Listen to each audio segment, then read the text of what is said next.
The Life of Saint Dominic Savio by Saint John Bosco. Preface. Let us leave a saint to write the life of a saint is said to have been the exclamation of the angelic doctor St. Thomas Aquinas, when he entered the cell of his brother doctor St. Bonaventure, and found him absorbed in writing the life of his spiritual father St. Francis. The peculiar value of the present little book is that it may be said once more to present the spectacle of a saint writing the life of a saint, only whereas in St. Bonaventure's case, a son was writing the life of a father, in this case we have the unique example of a father writing the life of his spiritual son. The writer, the saintly Don Bosco, has already been declared venerable, and the process for his beatification is proceeding in Rome. Little Domenico Savio, whose biography was originally published by Don Bosco very shortly after the Holy Child's death, was, as will be seen, Don Bosco's spiritual child, and it is a subject of great joy to all his admirers that his cause also has at last been introduced at Rome with the approval of the Holy See. The publication of this English translation of the life may, please God, contribute not a little to the successful issue of the cause of his beatification. There are reasons why the life of Domenico Savio should be considered particularly appropriate at the present day, and also why it should appeal especially to English Catholics. As will be seen from the narrative which follows, the boyhood of Domenico to some extent coincided with that of our present Holy Father. There were less than 7 years between the times of their birth, and in many respects, the early years of the one were like those of the other. Both were sons of humble peasant families in the north of Italy. Both as boys had to trudge many miles barefooted day by day to attend school. Both were distinguished by identical qualities of mind and soul. More than this, the boy Giuseppe Sarto of Reese was destined to become the Pope of the Eucharist, and no acts of his wonderful pontificate have more profoundly influenced the spiritual life of the Catholic Church than his legislation on daily communion and on the first communion of children on arriving at the use of reason. Now it is a remarkable fact that the childhood of Domenico Savio anticipated these profound reforms, inasmuch as, owing to his extraordinary sanctity, he was as early as 1849 admitted to his first communion at the age of 7, and continued thereafter to be a daily communicant. At that date such an event must indeed have appeared phenomenal, and seems to constitute Domenico a most suitable patron for the juvenile first communicants and daily communicants of the present discipline. Nor is this all. Domenico Savio, whom we all hope to see one day raised to the altars of the Church, died as a schoolboy, and when not yet 15 years of age. He was not a religious of any order, he was not a cleric, nor even as yet a church student, though hoping one day to become one. He was just an ordinary schoolboy, fond of his games as well as of his books. Here and again we seem to see a peculiarly appropriate patron for all Catholic school children, for Domenico may be truly said to be one of themselves, and in these days of educational strife and danger, such a patron is more than ever needed by our Catholic schools. Last of all, we cannot but be struck by the extraordinary fact of Domenico's interest in England, as mentioned in Chapter 10, and his wonderful vision narrated in Chapter 19.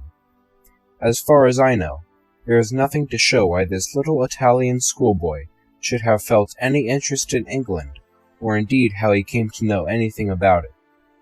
It reminds one of the case of St. Paul of the Cross, except that it is a much more wonderful phenomenon in the case of a mere child. For this reason, I feel specially pleased to see the life in an English dress, and I sincerely trust that the book may have a wide circulation in English-speaking countries, and that all readers, and especially the children of our schools, may join in earnest prayer for the promotion of the cause of one whom we may hope some day to acclaim as the schoolboy saint. Louis Charles, Bishop of Salford, St. Bede's College, May 6, 1914. End of Preface. Author's Preface. You have frequently asked me to write something about your former companion, Dominic Savio, and now I have done what I could to satisfy your desire. Here is his life, described with that brevity and simplicity which I know is most acceptable to you.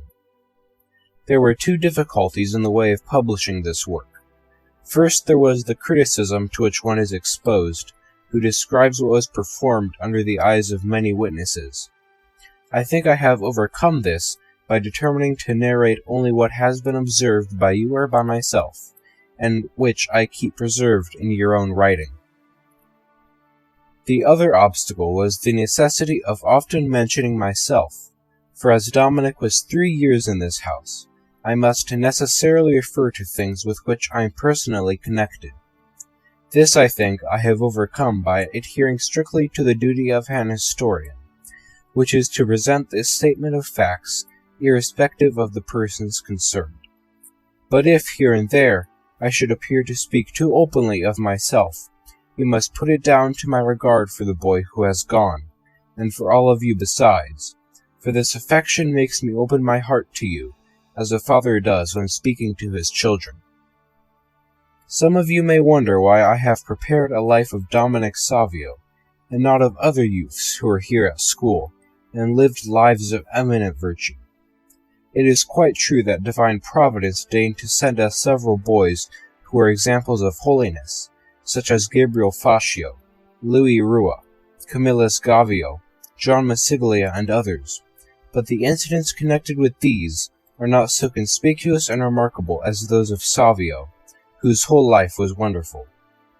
However, if God gives me grace and health, I intend to publish a collection of facts concerning those other companions, both to satisfy your desires and my own, and so that you may imitate what may be compatible with your state. In this edition I have inserted several new accounts, which will increase the interest of those who have read the former editions. But I would ask you to try to draw profit from what I am now going to describe. Say with St. Augustine, Si ille cor non ego, if a companion of mine, of my age and circumstances, exposed to the same or even greater difficulties, could yet remain a faithful disciple of Christ, why cannot I do the same? Remember that true religion is not a matter of words. There must be deeds. Hence, if you find something related worthy of admiration, do not be satisfied with saying, I like that, or that is very good, but rather say, I want to put into practice what I see as praiseworthy in others. May God grant you, and all the readers of this book, strength and grace to draw profit from what is therein contained, and may our Blessed Lady, to whom Dominic was so devout, obtain for us all one heart and mind in serving God, who alone is worthy of being loved above all things, and faithfully served during our whole life. End of Author's Preface. Chapter 1. Early Life and Signs of Extraordinary Gifts. About 10 miles from Turin, in the north of Italy, lies the village of Castelnuovo d'Asti, and there, in 1841, lived a good, hard-working couple, Charles and Bridget Savio.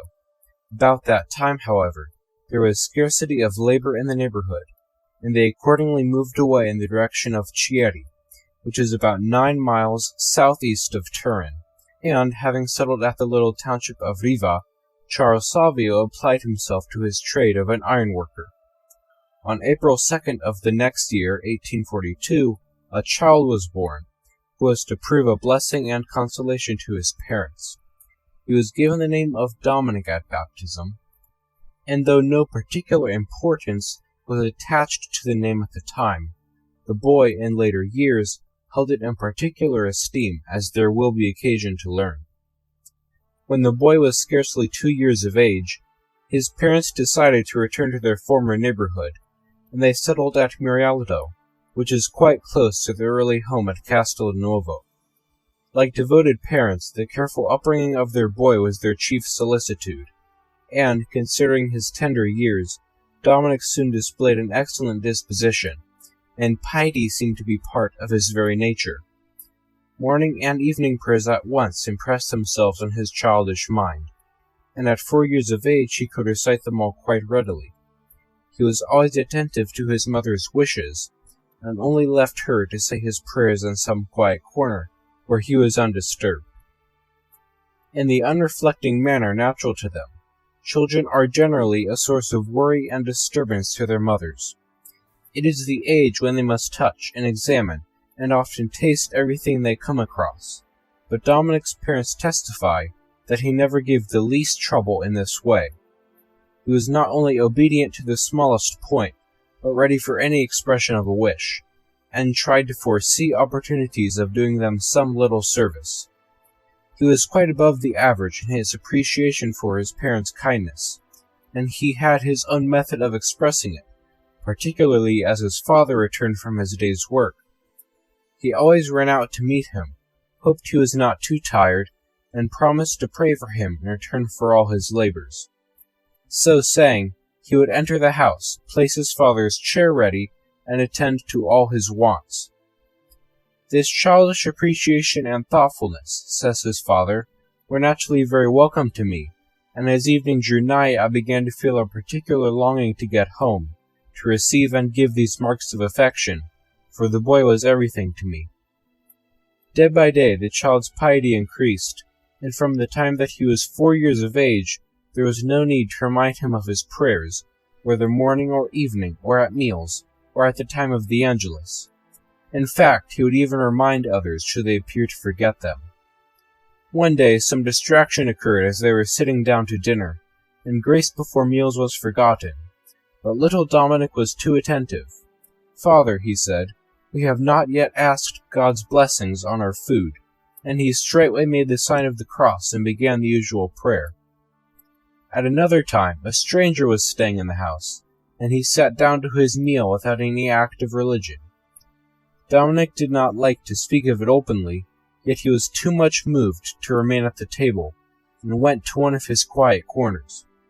When he was questioned about this unusual proceeding by his parents, he replied, "I could not remain at table with one who eats as do the beasts, without a thought of God." End of Chapter 1. Chapter 2. Examples of Youthful Virtue at Miraldo. His early days at school. It is a common thing to find people who are incredulous on the subject of youthful piety, and therefore it would be well to state at the outset that, for the following account, the writer is drawing directly from the narrative of the parish priest of the district in which Miraldo lay. In his written account he states, "Soon after I had been appointed to Miraldo, and had commenced my duties, my notice was drawn in a special manner to a little boy of about 5 years of age, who was brought by his mother to the church. His gentle countenance, his air of composure, his whole demeanor so devout and attractive, drew my attention to him, as they had already drawn the notice of others. When he had learnt the way to church, he would sometimes arrive there before the doors were opened. However, it did not suggest itself to him to spend the interval in play, as doubtless other boys would have done, but he used to kneel down on the steps, place himself in an attitude of prayer, and remain thus till the church was opened. Neither rain nor snow seemed to affect him in any way when he was thus occupied. It was therefore very natural that I should be curious to make the acquaintance of this extraordinary child, and I found that he was none other than the little son of the blacksmith Charles Savio. If he ever saw me in the street, he immediately made a respectful and joyful salutation, and always anticipated my greeting. It was about this time that he commenced to attend the parish school, and his already acquired habits of diligence and of taking pains with everything soon showed their effects in his rapid progress. He had, of course, to mix with the young and thoughtless boys of his own age, but he always managed to avoid their little quarrels and disputes, although this at times brought upon him taunts and insults, which he bore with remarkable courage and patience. The usual boyish, but by no means praiseworthy, tricks and escapades were part of the usual program of his companions, but Dominic generally found means for being otherwise employed when these were in progress. The little habits of piety already described increased with the growing years of his boyhood, and developed in proportion as he had scope for its practice. At 5 years of age, he had already learnt to serve Mass, and did so with great devotion. He went in good time every day to the church, and, dearly as he loved to serve, he was ready to yield the privilege to others if they wished to do so, in which case he assisted with great devotion. He often went to confession, and as soon as he was allowed to make his first communion, he did so with fervor and delight. At the sight of so many signs of unusual piety, I often used to think to myself, "Here surely is a boy of great promise. God grant that some means may be found to bring such rare gifts to maturity." Such was the narrative of the parish priest of Miraldo, who had watched over the childhood of this gifted boy. Chapter 3. Dominic is allowed to make his first communion before the usual age. Preparation for the important day. His resolutions. It was remarked in the foregoing chapter that Dominic showed exceptional piety when he approached the Holy Table, but there were important circumstances connected with his first communion that call for consideration. As far as dispositions are concerned, Dominic appeared to have the most excellent ones. He knew the necessary catechism thoroughly. He had a clear knowledge, considering his years, of this the greatest of the sacraments, and, moreover, his desire to receive it was eager and constant. The only obstacle, therefore, was his age, for at that time children were usually not allowed to make their first communion before they were 11 or 12. Savio was only a boy of 7, and he hardly looked his few years, so that the parish priest hesitated. He consulted the neighboring priests, and, having carefully considered the boy's knowledge and dispositions, all doubt and hesitation were finally swept aside, and Dominic was allowed to partake, for the first time, of the food of angels. The boy could not repress his delight when he was told this good news, and a supernatural joy seemed to take possession of his soul. He ran to his mother to tell her. He was eager to spend more time in prayer or in reading the instruction for Holy Communion. He spent more time than ever at church, before and after Mass. He seemed to be already communing with the angels in adoration. On the eve of the great event in his life, he said to his mother, "As I am going to make my first communion tomorrow, forgive me the pain I have caused you in the past.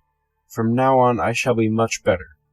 I shall be more attentive at school, and more obedient in whatever you tell me to do." His sorrow for what he imagined to be his past faults so moved him as to fill his eyes with tears, and the mother, deeply touched, as was natural, at these pious dispositions in her boy, and remembering that in the past he had been a continual source of consolation to her, comforted him by saying, "Put your fears away, my child. Whatever you may have done is all forgiven. Pray that God may keep you good, and pray for your father and mother." When that memorable day dawned, he rose early, and long before the time set off for the church, which he found still shut. He knelt down on the step, as was his wont, and said his prayers till the doors were opened to admit the children, who by this time had gathered together. There were still some confessions to be heard, so that, allowing for preparation and thanksgiving, and the Mass and discourse, the function of the First Communion was a matter of hours. Dominic had been the first to arrive to offer his salutation to God. He was the last to retire after his thanksgiving. The whole period had been for him one of abstraction from things of earth and of contact with the things of heaven. Later on, when any reference was made to his First Communion Day, his face would light up with joy as he exclaimed, "That was indeed a day of happy remembrances for me." It was a sort of recommencement of a life which might serve as a model to all. In his little book of devotions, he wrote down some resolutions, which I have been able to transcribe with all their original and direct simplicity, and their introduction in diary form. Resolutions made by me, Dominic Savio, in the year 1849, on the day of my First Communion at the age of 7. 1. I will go to confession often, and as frequently to Holy Communion as my confessor allows. 2. I wish to sanctify the Sundays and festivals in a special manner. 3. My friends shall be Jesus and Mary. 4. Death rather than sin. These resolutions are not simply written out and then put carefully away. He read them very often, and they were a guide to him throughout his life.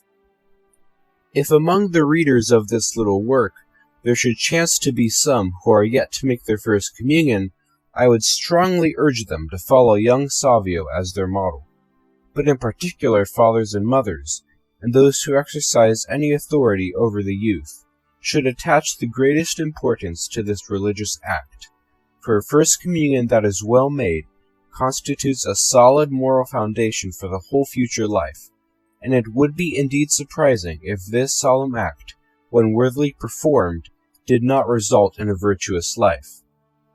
On the other hand, great numbers of young people are met with, who are the despair of their parents and of those who interest themselves in them. The root of this evil is generally found to lie in the fact that their preparation for First Communion was carelessly conducted or in great part neglected. It would be better to delay it, or even not to make it at all, than that it should be made badly. End of Chapter 3. Chapter 4. Dominic's school career at Castelnuovo d'Asti. Trials and difficulties. His treatment of evil counsel. His master's encomium. As his early studies were now completed, Dominic should have been sent away to a higher school for more advanced classes, which a small country place could not provide. He was very desirous that this should be arranged, and his parents were greatly in favor of it, but their condition did not allow of the realization of such ambitious plans. Divine Providence, however, intended to provide the means so that the boy might attain the end appointed for him. Dominic had often said in his playful manner, "If I were a bird, I should like to fly every morning to Castelnuovo d'Asti, so as to go on with my studies." His eager desire to continue his studies made overcome all difficulties, and it was arranged that he should attend the municipal schools, although they were 2 miles away from his home. He had to walk there and back. He was not yet 10 years of age, and all the variations of weather, both for summer and winter, had to be put up with. But all difficulties were to be overcome. Dominic was satisfied that he was thus performing an act of obedience to his parents, which meant advancing in the science of the saints, and this appeared to him more than enough reason for putting up with any inconvenience. One day, an elderly person saw Dominic going along the road, about 2 o'clock in the afternoon, under a broiling sun, and, meaning to give him a little encouragement, said to him, "Are you not afraid to go so far alone?" "I am not alone," said Dominic. "I have my angel guardian with me, accompanying every step." "But surely you find the journey long and tiresome in this very hot weather." "Nothing seems tiresome or painful when you are working for a master who pays well." "And who is your master?" "It is God, our Creator, who rewards even a cup of cold water given for love of Him." This little incident was related by the person who had the conversation with Dominic, and he concludes by saying, "A boy who has such thoughts in his head when he is only 10 years old is certainly destined for some great career." At school, Dominic soon found how to distinguish between desirable companions and those whose influence was bad. If he noticed one who was diligent and respectful, who knew his lessons well and always worked hard, Dominic sought his companionship. An unruly, insolent boy, or one who neglected his work, he left severely alone. He was always kindly in his manner towards them, and seized any opportunity of doing them a little service, but he took care not to become intimate with them. His conduct at the higher school of Castelnuovo d'Asti might serve as a model to any young student who desires to advance in knowledge and virtue. For this reason, the account given by his master is useful and noteworthy. He says, "I very willingly send you an account of Dominic Savio, because in a very short time he gained a high place in my estimation and affection, and because I still have a vivid recollection of his excellent behavior, his zeal in good works, and his many virtues. I cannot say much about the performance of his religious duties, for he attended the parish church of his own district, which was 2 or 3 miles from the school. For that reason, he did not belong to our confraternity, though he was just the sort of boy we should have been glad to admit. He came to this school as soon as his elementary course was over, beginning on the feast of St. Aloysius, June 21st, 1852.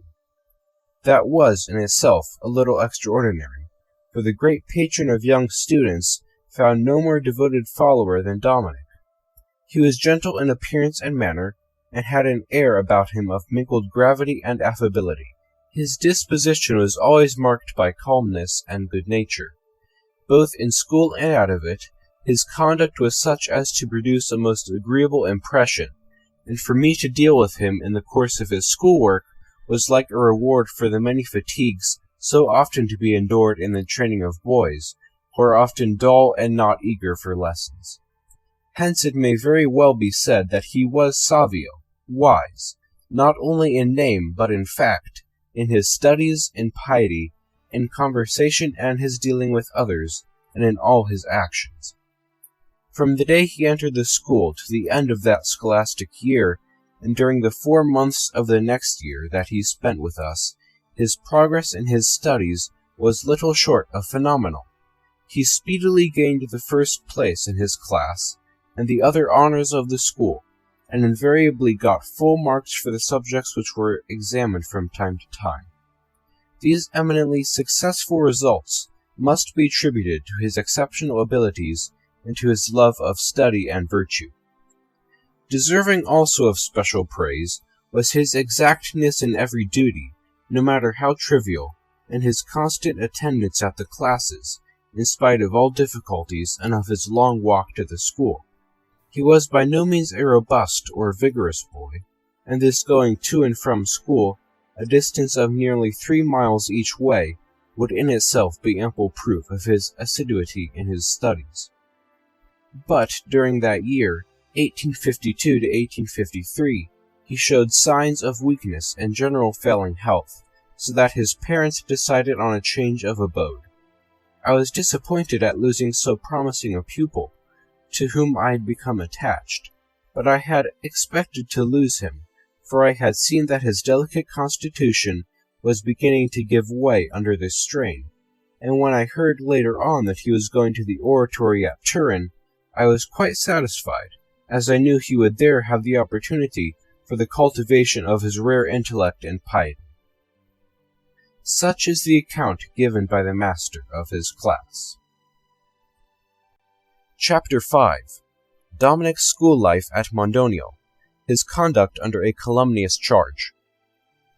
It would seem that divine providence had designed to make it clear to Dominic that this world is truly a land of exile, where, like pilgrims, we are always moving from place to place, or it may have been that it was in order to make him known in several districts, that his virtues might be displayed in each.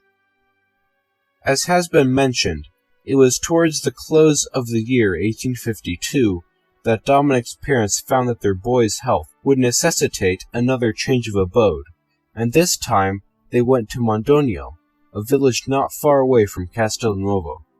Here again we find that nothing but the most edifying reports are given of Dominic.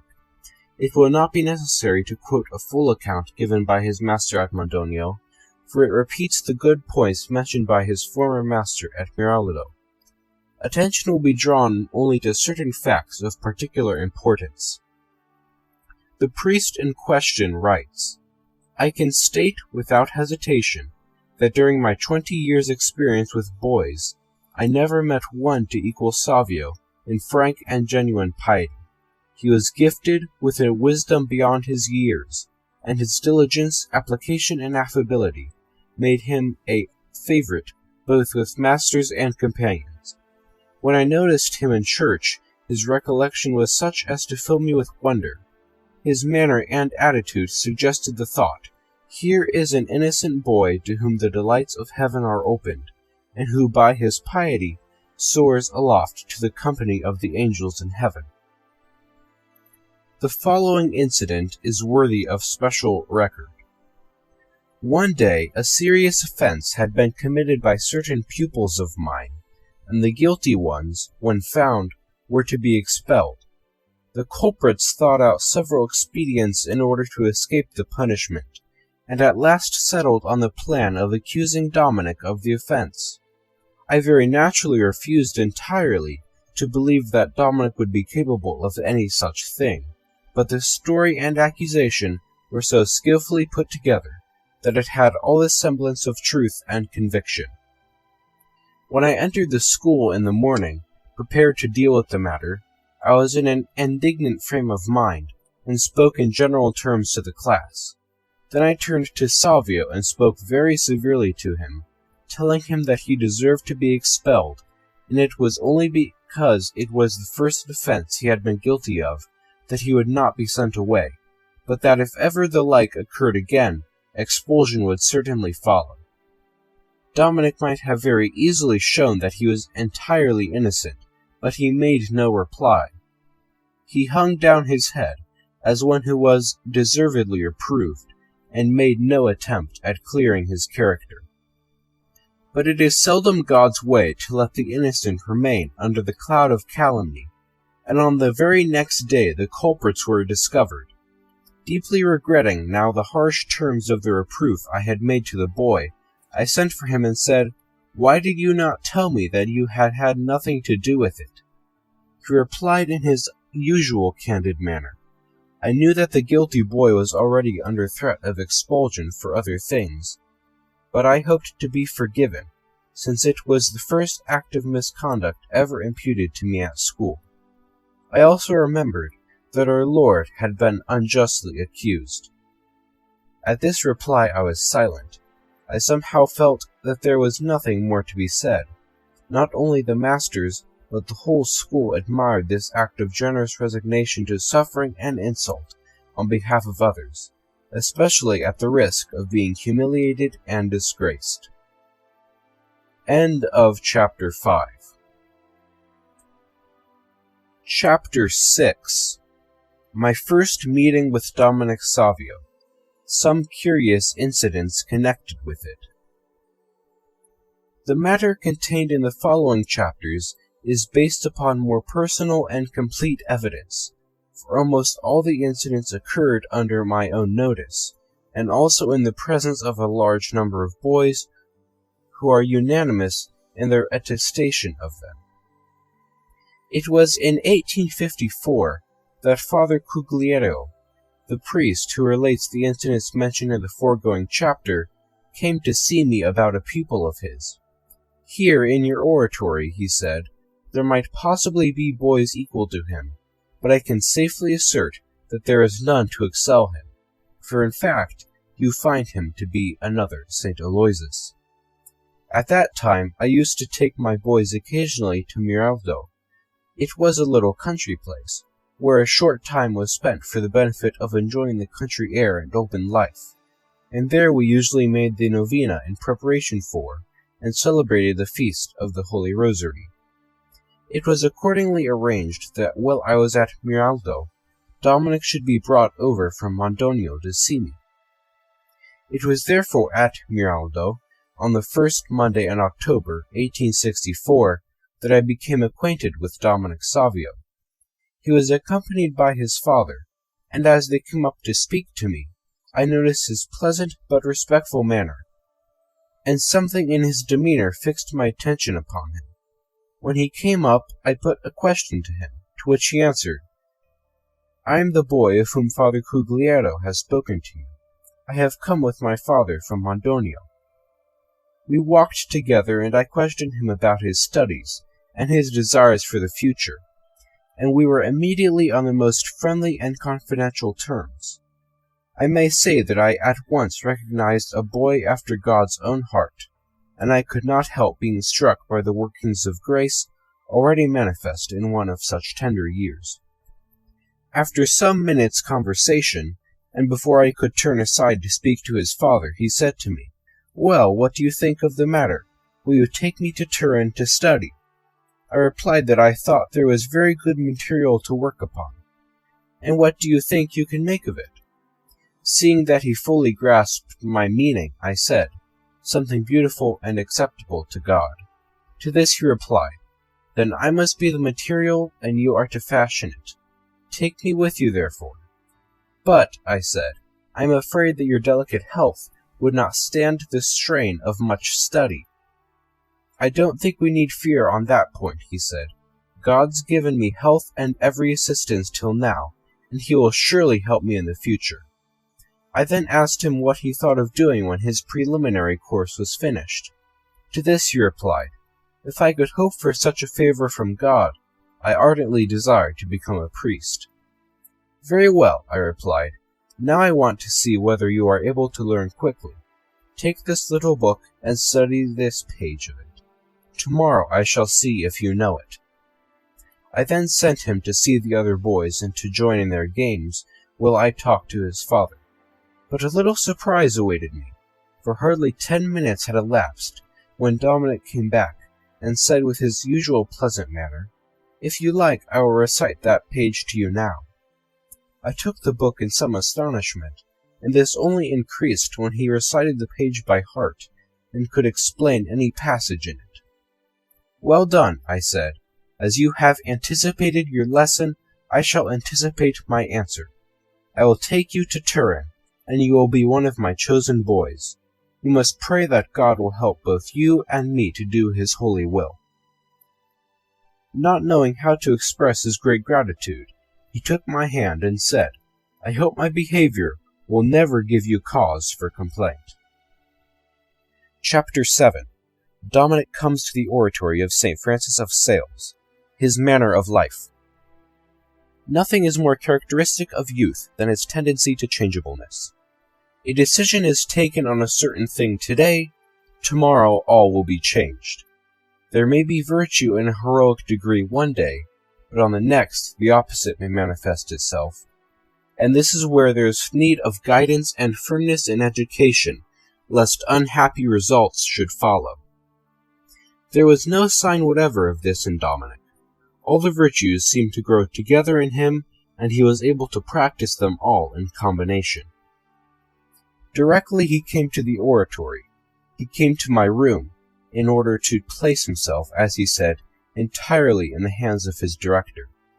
He at once caught sight of an inscription which bore the favorite words of St. Francis of Sales, "Da mihi animas caetera tolle."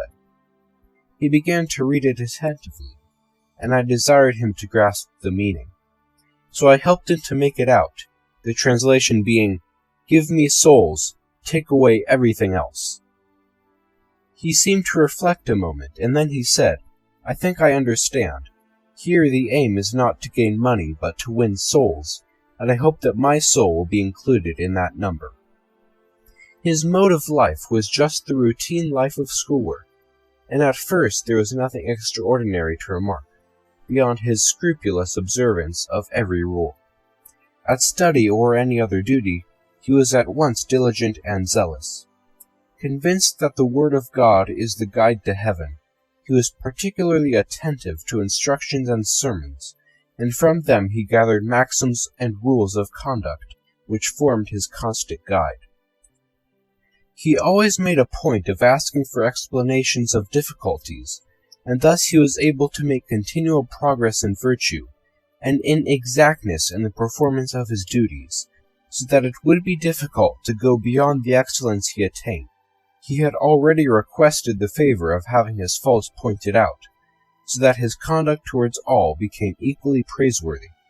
He was very apt at noticing what should be avoided in the conduct of a companion, and what should be imitated, and Dominic chose his companions accordingly. The year 1854 was drawing rapidly to its close. It was a memorable year throughout the Catholic world, for all were awaiting the declaration of the dogma of the Immaculate Conception. We, at the oratory, were preparing to celebrate the occasion with due solemnity, and endeavoring to draw some spiritual advantage from it. Savio was one of those who felt a desire to celebrate the great day in the manner most acceptable to Our Lady. He wrote out on 9 pieces of paper an act of virtue to be practiced every day of the novena, drawing out one each day. These he faithfully put into practice, and approached the sacraments with great devotion. On the evening of December 8th, Dominic knelt before the altar of Our Lady, and with the approval of his confessor, renewed the promises made at his first communion, begging particularly that he might be faithful to the last of the 4, repeating his petition several times. Strengthened thus in fervor by his recourse to the Immaculate Mother of God, his conduct appeared so edifying and included such acts of virtue that I began to note them down so as not to let them be forgotten. Coming now to describe the particular doings of the boy, I find that I am confronted with quite an array of events and virtuous actions deserving of mention. For the sake of greater clearness, I propose to group together certain incidents which deal with one phase or one particular matter, rather than to adhere to a strict chronological sequence. End of chapter 7. Chapter 8. His studies at the oratory, his conduct at school, his dealings with quarrels and special dangers. Having already laid a good foundation at Mondonio for the study of Latin, and owing to his powers of application and exceptional talent, Dominic was soon raised to the 4th class, which, according to present scholastic arrangements, would correspond to the 2nd course of Latin grammar. During this course, he was one of the pupils of Professor Bonzanino, for at that time classes for students were not yet conducted at the oratory itself. Were I to speak here of his conduct, of the advancement he made, of his exemplary behavior, I should have to repeat what his previous masters said of him. I shall therefore restrict myself to relating some incidents which were noted down during this period by those who are closely associated with him. The professor himself often said that he could not recollect ever having had a pupil more attentive, more respectful than young Savio, for he was quite a model in everything. There was never any affectation about his manner or appearance. He was always careful and courteous, so that his companions, many of whom were drawn from good families, were anxious to become friendly and to converse with him. If the professor noticed a pupil who was restless and troublesome, he contrived to put him near Dominic, who, in his own tactful way, was sure to get him to keep silence and apply himself to study or the work then in hand. It is during this year that the record of Dominic's life gives us an incident full of heroism, and which is the more remarkable when his youth is taken into consideration, for he was only 14 when he came to the oratory. The occurrence in question concerns 2 of his schoolfellows, between whom a fierce quarrel had arisen, on account of some remarks on a point of family honor. The quarrel proceeded from the exchanging of insults to the giving of blows and stone-throwing. Dominic came to hear of this quarrel, but he saw the difficulty of trying to interfere, for both boys were older and bigger than he was. However, he found means for approaching each in turn, urged them to give up their hatred, and pointed out that anger and revenge were against the commandments of God. He wrote to each of them, threatening to acquaint their parents and their master, but the headstrong boys were not to be influenced. Their minds had become so embittered that all entreaties were in vain. Apart from the risk of bodily injury to themselves, Dominic was most concerned with the offense against God, and he was eager to find some means of effectually interfering, but was perplexed as to the manner of doing so. He then seemed to have an inspiration. He waited for the boys after school, and contriving to speak to each alone, he said, "Since you will persist in this insane and sinful quarrel, I ask you to accept one condition." Each agreed, provided it did not interfere with their challenge of a fight with stones, and indulged in some very unbecoming language in reference to his enemy. The very language was enough to make Savio shudder, but desirous of preventing a greater evil, he said, "The condition I wish to impose does not interfere with the challenge."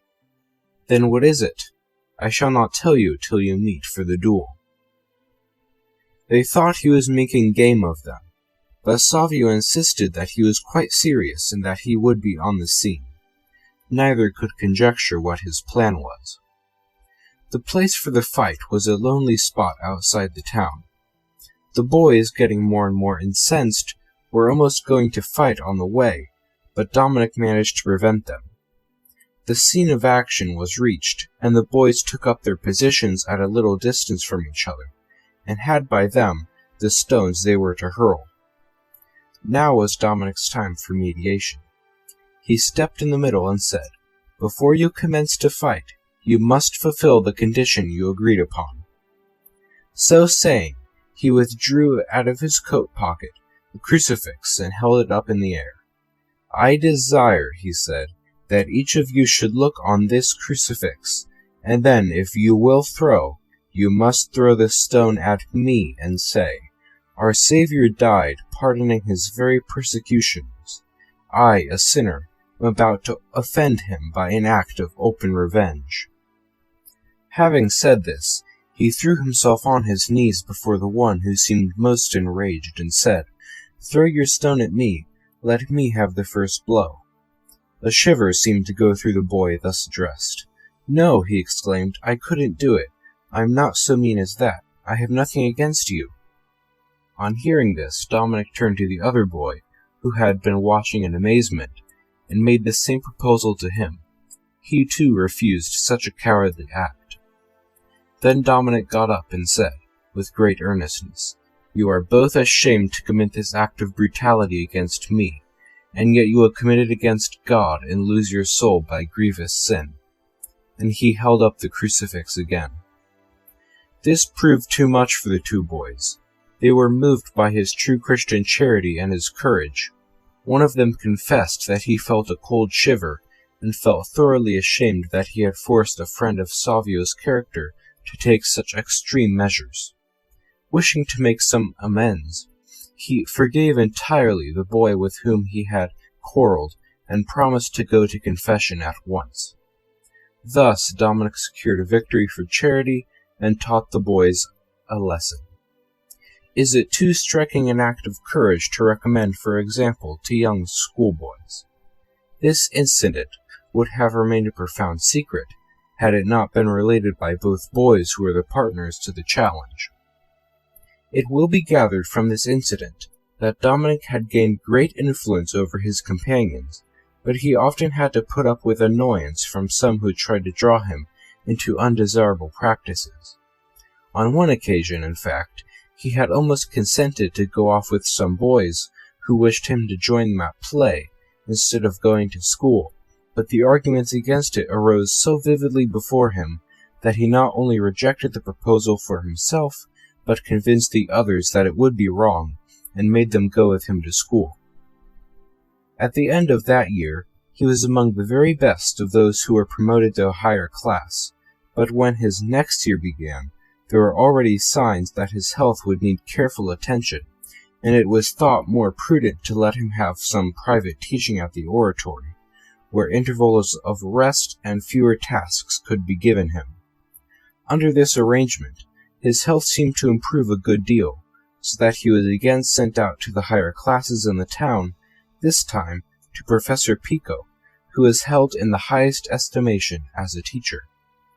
Several interesting facts are recorded of this year of rhetoric, and they will be related in their turn as the narrative proceeds. Chapter 9. Dominic forms the resolution of striving after perfection. In the above chapters, we have considered Dominic as a student going through his scholastic course, and have insisted principally on his talents and industry. His spiritual advancement was of even greater importance in his eyes. Savio had been at the oratory for 6 months, when he heard a sermon delivered there on an easy method of arriving at the perfection of the saints.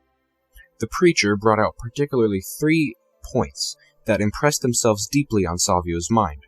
First, that it was God's will that we should become perfect. Secondly, that it was easy to become so.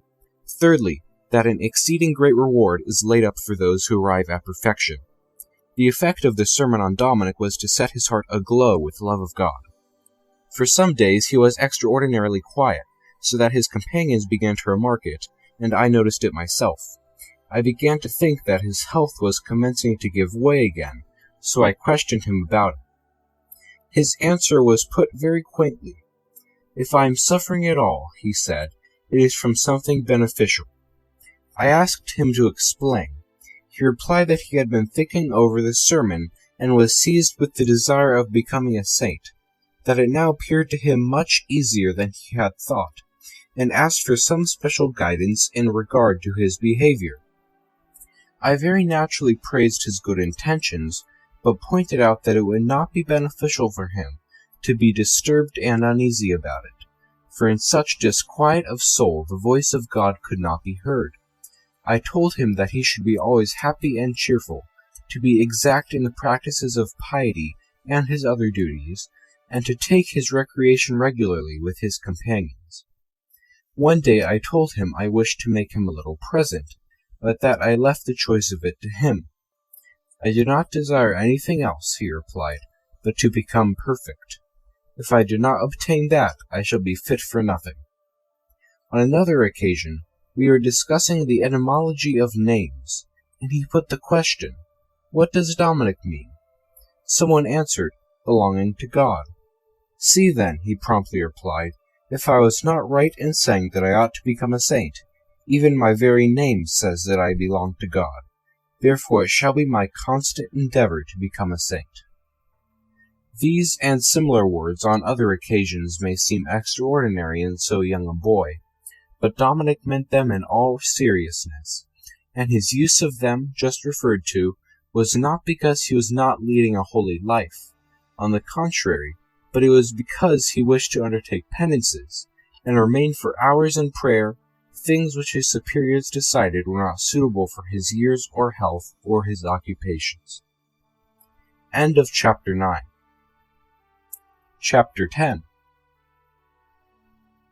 Zeal for the salvation of souls. The chief recommendation given to Dominic to help him to attain perfection was to endeavor to gain souls to God, for no action is more meritorious than to cooperate in the salvation of souls, for which our divine Saviour shed his precious blood. Dominic had a particular intuition of the importance of this good work, and on several occasions he said, "If I could help to gain my companions to God, what a happiness it would be." It was on this principle that he never let any occasion go by of doing something to this end, and accordingly he frequently gave friendly advice or warning to those of the boys whose conduct was not approved of. He had a particular horror of anything in the nature of blasphemy, or taking the name of God in vain. In fact, it worked upon him to such a degree that his health was quite affected by it. If he heard any words of that nature as he passed along the streets, he would look down as though in sorrow, and make some pious ejaculation.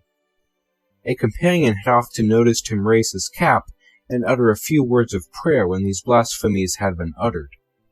On another occasion, as he returned from school to the oratory, he heard an elderly man utter some very blasphemous words.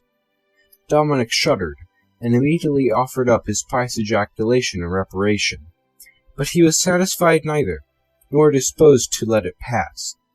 Summoning all his courage, and not at all affected by human respect, he went up to the man and asked him to direct him to the oratory. The boy's gentle manner immediately softened the man's anger, and he replied, very affably, "No, I am sorry, I don't know where it is."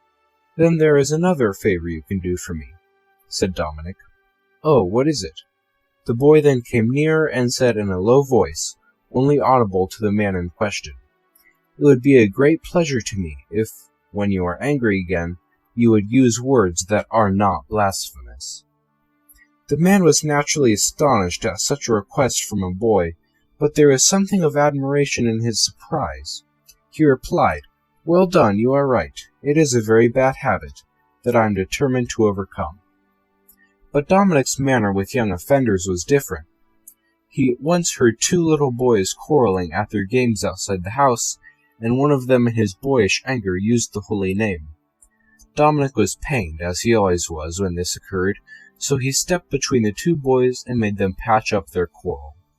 Then he turned to the one that he had heard utter the name of God, and said to him, "Come with me, there is something to be done with which you will be pleased." He took him off to a church near by, and both went up to the altar. There he made the boy kneel down and ask pardon for his profane use of the holy name. The boy did not know the act of contrition, so Dominic made him say it after him, and added to it some pious ejaculations to atone for the irreverence offered to God. Pursuing this same plan, Dominic made himself acquainted chiefly with the lives of those saints who had spent their lives in the salvation of souls. A favorite topic with him was the missionary life, and what missionaries were actually undertaking at that time, and as it was impossible for him to help them interiorly, he offered daily prayers for their welfare, and at least one communion a week. Strangely enough, I have often heard him exclaim, "How many souls there are in England awaiting our assistance! There is nothing would please me more, had I the strength and virtue, than to go there and help, by preaching and good works, to gain them to Jesus Christ." He frequently lamented the lack of zeal in this direction, and also as regards the proper instruction of children in the truths of the faith. It was his idea that as soon as he was a cleric, he would go back to Mondonio, gather the children together, and teach them their catechism and to lead good lives. And he gave practical proof of this, for he often taught catechism in the church of the oratory, and if any boy was backward, or had been neglected in regard to his religion, Dominic was always glad to take him in hand to instruct him and prepare him for the sacraments. This, of course, could not be carried on without remarks from those who thought his zeal was out of place, and that such things should only be mentioned in church. A companion rebuked him once for talking on the life of some saint in recreation time, and asked him why he did so. Dominic's answer was so full of genuine zeal for the good of souls, which, he remarked, had been redeemed with a great price, that it made a deep impression on those around.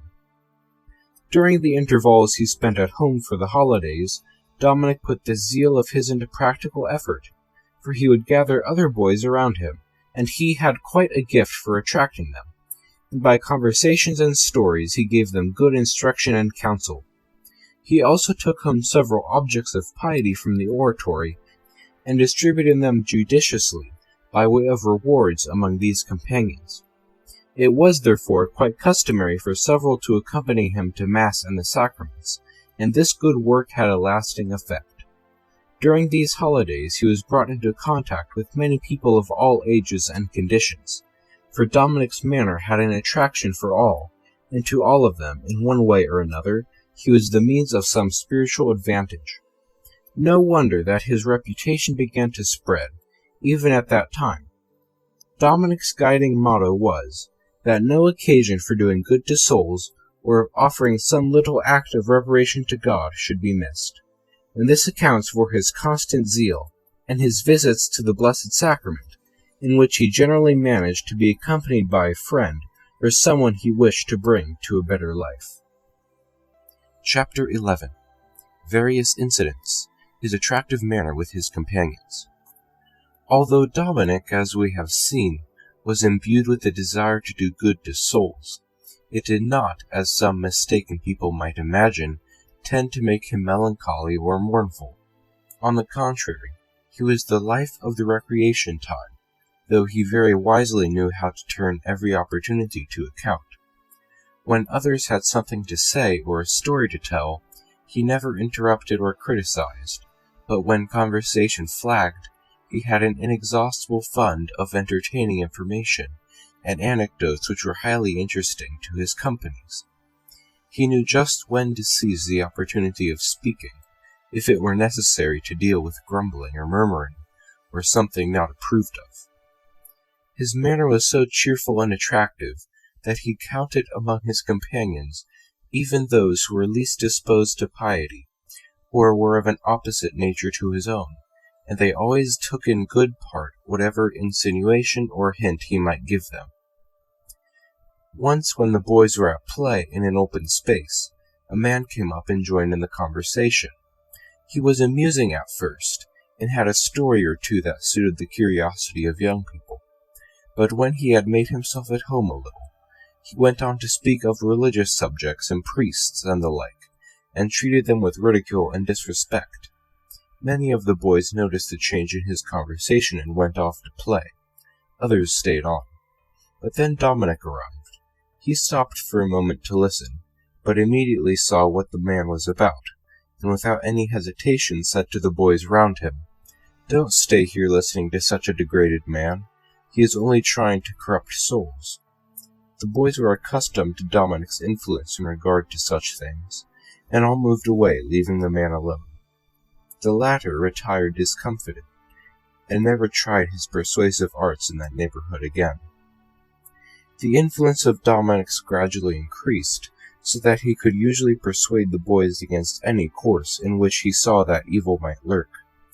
There was at the oratory at the time a little society composed of the better and more able boys, who endeavored to check any wrongdoing amongst the rest, and to deal with any unruly ones amongst them. Savio belonged to it, and played a foremost part in it. Whatever little presents came to him, he reserved them to add weight to his persuasion. Sometimes he would seize an opportunity in the games, when a boy on whom he had designs was a partner of his, to ask him to promise to go to confession with him on the following Saturday. As Saturday usually seemed a long way off, the boy generally consented, but Dominic did not let him forget it, and when Saturday came he would take the boy off to church, as pleased with the success of his little ruse as a sportsman is in securing his prize. In this way, it often happened that a boy, on whom 100 sermons would be lost, would at once succumb to some novel method invented by Dominic's zeal for souls. However, it occasionally happened that on the appointed day, the boy who had promised to accompany him to confession would be missing. As soon as Dominic saw him again, he would say, "Ah, you disappointed me. You didn't keep your promise." The boy would bring forward some excuse, but he was never able to convince Dominic, who easily explained to the boy that he had been caught in one of the devil's tricks for putting off confession. He would then go on to show him how happy he would be afterwards if he made a good confession, and get him to make another promise. It always happened that these boys would go to Dominic afterwards and tell him how glad they were for having followed his advice, and that they would go frequently to the sacraments in future. It is a common thing that among a great number of boys, a few are left more or less severely alone, whether on account of their peculiar character, or of some defect, or of something uninviting about them. Sometimes, too, these are the object of the ridicule and torment of their companions, and are sorely in need of a friend. Dominic was always on the lookout for these. He was frequently in their company, entertaining them in one way or another. Others, who, through ignorance or neglect, were disposed to be mischievous or bad, Dominic took in hand, and always brought them to a better frame of mind. With the sick, again, he was in great demand, so that in one way or another, Savio was a real apostle, and put into practice his great ideal of drawing souls to God. End of chapter 11. Chapter 12.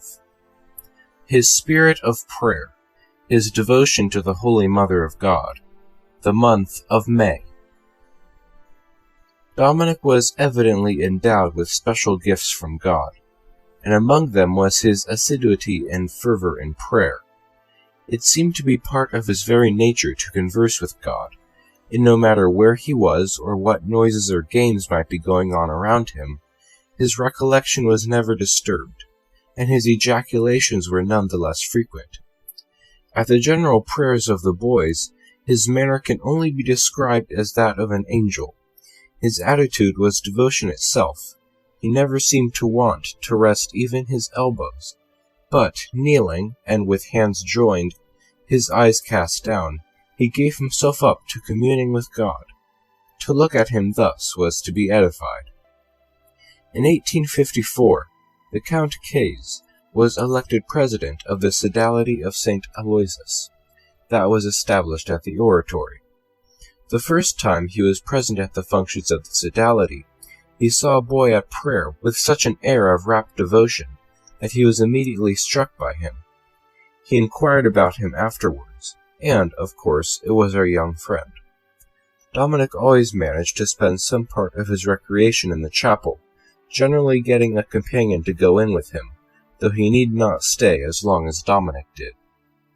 His devotion to our Blessed Lady was like a burning fire within him.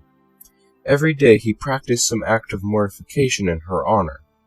Attracted by her heavenly beauty, he had no desire of gazing on things of earthly mold, and the thought of her purity and modesty prevented him from taking interest in the ordinary entertaining sights of the town which so much attract the average boy. This abstraction or deep recollection, when out in the streets, was frequently remarked upon by his companions, and he generally explained it by saying that he was thinking of something far more interesting, in connection with Our Lady and heaven. To her he offered special devotions in the course of the day, particularly on Friday, in honor of the 7 Dolors, and he placed his own purity of soul in the keeping of that Immaculate Virgin. It was therefore a natural development that he should be carried away with special fervor during the month of May. There were always extra practices in the church for the benefit of the public, and the boys took part in them. But Dominic was not satisfied with that. He arranged with certain companions to perform extra devotions every day, and he prepared a stock of examples and anecdotes concerning the devotion to Our Lady. With the aid of these, he urged not a few boys to make an effort to celebrate the month with fervor. Needless to say, he received Holy Communion every day during that period, and was a shining example to all those that came in contact with him. A little incident is told in connection with this month. It was proposed by someone that a little altar should be erected in the dormitory to which Dominic belonged, and a collection was made all around for contributions towards its expense. Savio found himself among the number of boys who had no pocket money at the time, yet it was not to be thought of that he should be out of the contribution to so good a cause. He soon conceived a plan. He had among his books one that was of some value, which he had received as a prize. He proposed that this should be sold and the proceeds given to the altar. Others thought they would adopt the same plan. They accordingly got together a few of their things that might be desirable in the eyes of companions, and arranged to have a sort of lottery. Purchasers were soon found, and the result was ample for the decoration of the altar. Its adornment was to be done after night prayers by special permission, but Dominic was expressly advised to go to bed, as he had not been well of late. He obeyed, but it was quite a sacrifice for him to be deprived of doing something that he thought tended directly to the honor of her, of whom he was one of the most devout clients. Chapter 13. His frequentation and devout reception of the sacraments. The confirmed experience of those who have assisted in the spiritual training or the general education of the young is that the sacraments of confession and Holy Communion are the best safeguards and the strongest supports for that critical period of their life. If you can show me a boy who frequently receives the Holy Sacraments, it will be enough to convince me that he will pass through the years of youth, reach the age of manhood and maturity, and, if God so disposes, arrive at a venerable old age, and all during that time will be an example to those who know him. This should be impressed upon the young so that they may form this excellent habit. It should be seriously considered and grasped by all who share in the education of the young, so that they may assist them to put it into practice. Apart from certain establishments, few in number, it was not usual in the time we are treating of, for children or adults to go frequently to the sacraments, and so Dominic Savio had only been accustomed to go once a month to confession and communion before he came to the oratory. But from that time he began to go more often. In fact, it had been stated in the pulpit of the oratory chapel that if the boys were really desirous of walking in the paths of virtue, and persevering in it, they should practice 3 things: to go regularly to the sacrament of penance, to approach the holy table very frequently, to open their heart freely to their confessor. Dominic had noted down these counsels, for in such things he had a special knowledge of what was important. He chose his confessor, and only had the one during his stay at the oratory. In order to make quite sure that everything was correct, and to form a right estimation of his conscience, he made a general confession. Then he began to go every fortnight, and then weekly. His habit of monthly communion was soon altered to a weekly one, and then to several times a week, and then to a daily one. At one time he seemed to become scrupulous, and wished to confess oftener, but his confessor forbade him to go more than once a week, and he adhered to this direction. But in this confessor he had the utmost confidence, and opened his whole soul to him. Even out of confession he often consulted him about the affairs of his soul, and in regard to a change of confessor he very acutely said, "The confessor is the soul's physician. You do not change your doctor unless he proves unworthy of your confidence, or unable to deal with your complaint. Neither of these cases applies to me. I have entire confidence in my confessor, and I do not know of any diseases of the soul that he cannot cure." However, this confessor directed him to go to another priest from time to time, especially at the monthly exercises for a good death, and this the boy did. In these matters indeed he had special gifts. He used to say that he could not possibly be in need of spiritual comfort or strength, for he got all the guidance he required from his confessor, and all the desires of his soul were satisfied in the delights of Holy Communion. Nothing could be added to his happiness until it was time for him to be admitted to the unveiled presence of our Lord, whom he now beheld on the altar with the eyes of faith. It was this frame of mind that conduced to Dominic's perpetual calm and cheerfulness, and the special joy that seemed to accompany his daily life. However, it must not be imagined for a moment that he was not observant in the extreme, lest anything should prevent his being prepared to go daily to the Holy Sacrament. On the contrary, his conduct was on all occasions singularly without blemish. I have questioned those who were with him during his 3 years amongst us, and who lived the same student's life with him, and not one of them could, after due reflection, bring forward any defect or negligence, or suggest any virtue in which he was lacking, and yet boys have a high standard when judging of such things in their companions. In regard to his actual reception of Holy Communion, he used to say a special prayer of preparation the night before. In the morning he prepared with the other boys during Mass, and with his own particular devotion, but his thanksgiving cannot be said to have ever terminated. It was quite an ordinary occurrence that, if not specially called or aroused, he would not remember breakfast time, or even school time, remaining in prayer, or rather in a sort of contemplation and adoration of the goodness of our divine Lord, who communicates with souls in his own ineffable manner. If he could spend an hour during the day in the presence of the Blessed Sacrament, it was his utmost delight, but he always found time for a visit every day, and got someone to go with him if possible. His favorite prayers were a series of acts in reparation to the Sacred Heart of Jesus. They were a well-known devotional practice, and to be found in most prayer books. In order that his communions might be more fruitful and meritorious, and that there might be a motive of renewed fervor every day, he always had a definite intention in view. His intentions were thus distributed over the week: Sunday, in honor of the Blessed Trinity; Monday, for the welfare of spiritual and temporal benefactors; Tuesday, in honor of my patron saint, St. Dominic, and of my guardian angel; Wednesday, in honor of Our Lady's 7 Dolors, for the conversion of sinners; Thursday, for the souls in purgatory; Friday, in honor of the Sacred Passion of Christ; Saturday, in honor of Our Lady, to obtain her protection in life and death.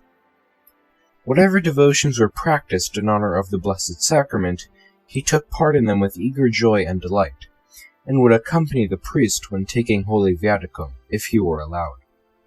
One day a priest was passing across a muddy street with the Blessed Sacrament when Dominic was near. There had been a great deal of rain, and it was muddy all around. But the boy took no heed of that. He knelt in the mud and made his act of adoration. A companion remonstrated that he need not have knelt in the mud, that God did not command it, and did not wish him to dirty his clothes in that way. But that was not at all Dominic's view of such things. He replied that trousers as well as knees belonged to God, and should therefore be employed in his honor. Whenever I approached the sacramental presence, he said, I would not only throw myself in the mud, but even into a fiery furnace, for thus I should be consumed with that fire of infinite charity, which moved our Lord to institute the most holy sacrament. On another occasion, he noticed that a soldier was standing while the Blessed Sacrament was being carried by. Dominic did not like to invite the soldier to kneel down, so he took out his handkerchief, spread it on the ground, and made a sign that he might kneel on it. The soldier was a little confused at this hidden rebuke, but he left the handkerchief alone, and knelt down where he was in the middle of the street. One of Dominic's delights was to be dressed as a cleric for the great procession of the Blessed Sacrament on the feast of Corpus Christi. His whole bearing revealed the depth of his faith and the excess of his love. End of Chapter 13. Chapter 14. His Mortifications. It will be rightly conjectured that many reasons forbade that Dominic should undertake any extraordinary penance. There was his age, he was only 14 or 15.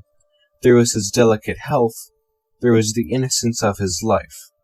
But he knew that it is difficult to maintain fervor and purity of soul without some austerity, and this consideration made him ready for penances and mortification.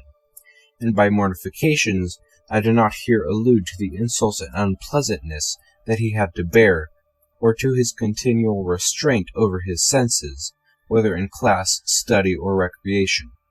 This form of penance was a habit with him.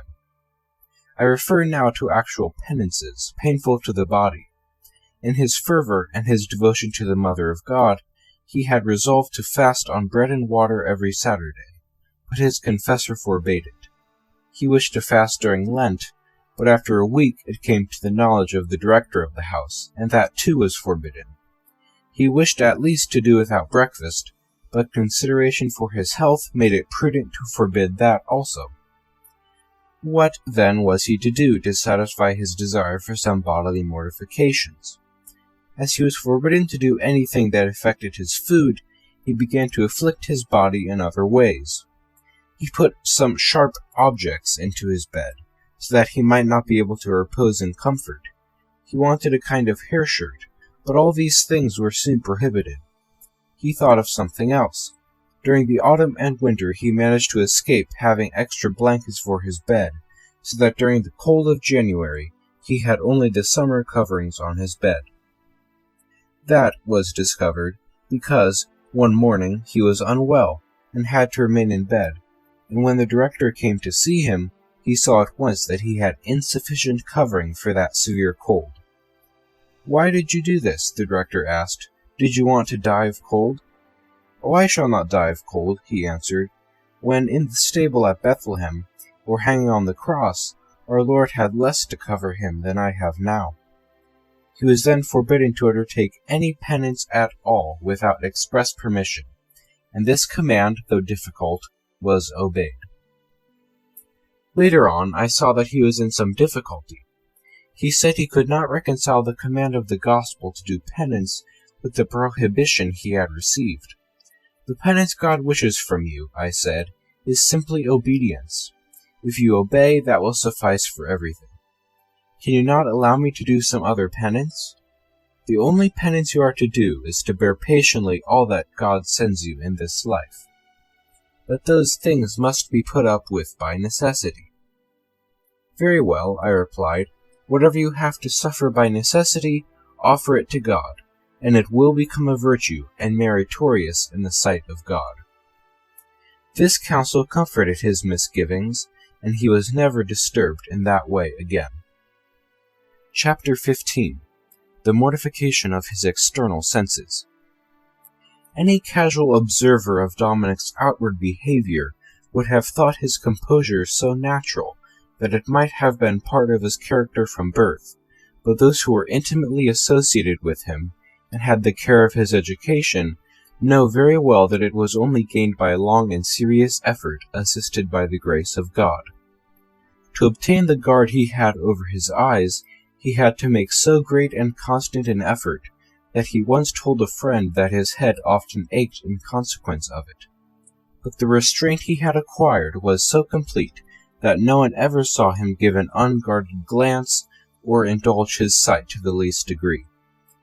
The eyes are like two windows, he would say, and it depends upon yourself whether you admit an angel or a devil by them. One day a boy had brought in, doubtless unthinkingly, a paper with some unbecoming pictures in it. A group of boys gathered round to see them, and Dominic thought some sacred pictures were being shown. So he came up to look also. But as soon as he perceived of what nature the pictures were, he was surprised, and taking hold of the paper he tore it into pieces. The boys stood around in silence. Then he quietly said, "Our eyes were given to see the beautiful things God has created, and you use them to gaze on such unseemly pictures, provided by the malice of Satan for the ruin of souls. Perhaps you have forgotten what you have so often heard, that one evil glance may stain the soul with sin, and yet you indulge your eyes with such objects as that." Some began to make excuses, but he easily showed them that they were but the snares of the devil, who could draw them on to sin by these means, and in the end no reply could be made to his arguments and recommendations. To this care of the eyes he joined particular reserve in conversation. He never interrupted anyone who might be speaking, and he often broke off his own sentences in the middle if another showed that he had something to say. His masters and associates all agree that he was never observed to have said a single idle word, whether in class or in study, or during the fulfillment of any duty. Even when he was the object of unkindness or insults, he had a careful reserve over his words. One day he had spoken to a companion about a bad habit he had contracted. The latter forgot that this was a kindness, and answered with insults and even struck and kicked him. Dominic was older and bigger than the boy, and might easily have returned this treatment, but he sought no revenge but that of Christian charity. At first he became red in the face, but stifling all feeling of resentment, he said, "I forgive you, you have done wrong, but do not try that sort of behavior on others." In regard to the mortification of all his senses, I shall restrict myself to few incidents. In winter-time he had a novel way of treating his hands, for he was subject to chilblains, and these he exposed to the cold and wet as much as he could, so as to increase their size and painfulness. He even pricked them to make them smart the more. He thought that he was thus imitating, in a small degree, the wounds inflicted on the person of our divine Lord. His companions assert that in the very cold weather he went along slowly to school, so as to be exposed to the weather as much as possible. Wherever there are a number of young people living together, there are sure to be some who are ready with complaints.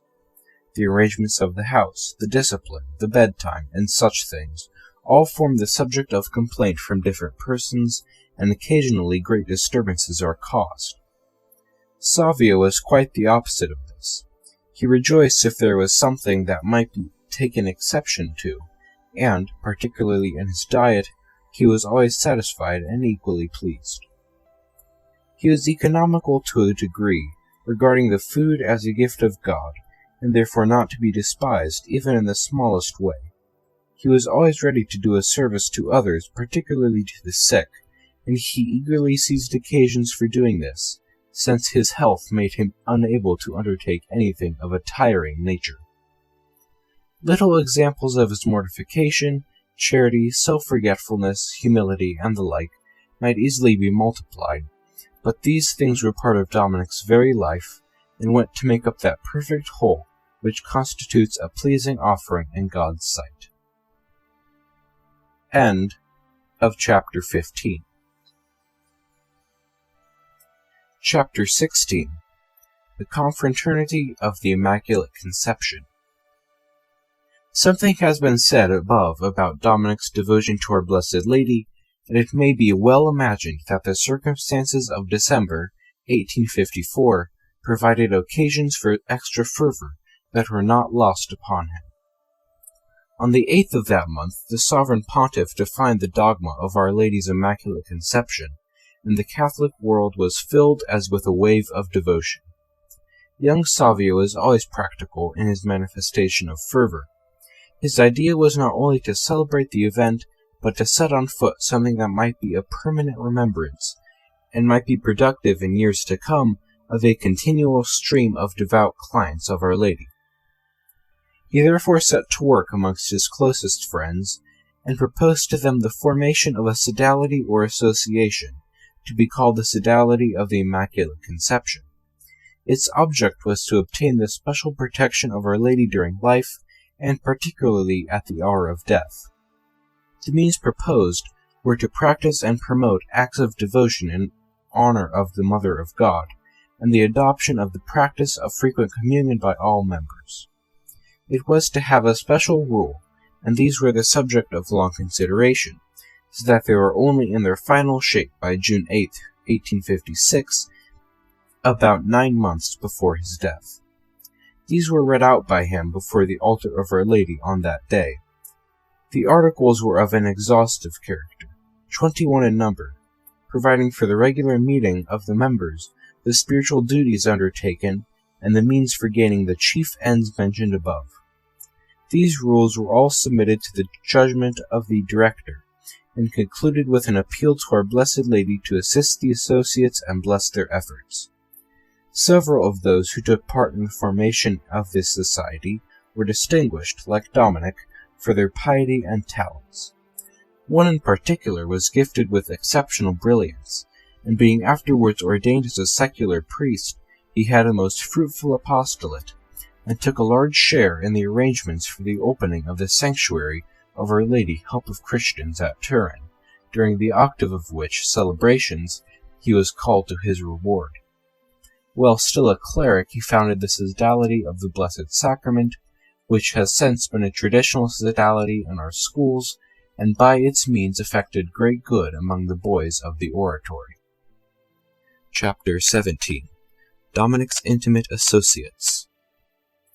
From much of the foregoing it will be concluded that Dominic was a friend to all, and was regarded by all as a friend.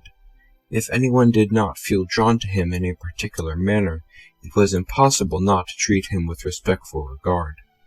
He was of such excellent dispositions, partly from his natural gifts, partly from his training and efforts, that he was often given charge of boys who needed some special care and skillful handling, so that he might gradually bring them up to the standard that flourished at the oratory.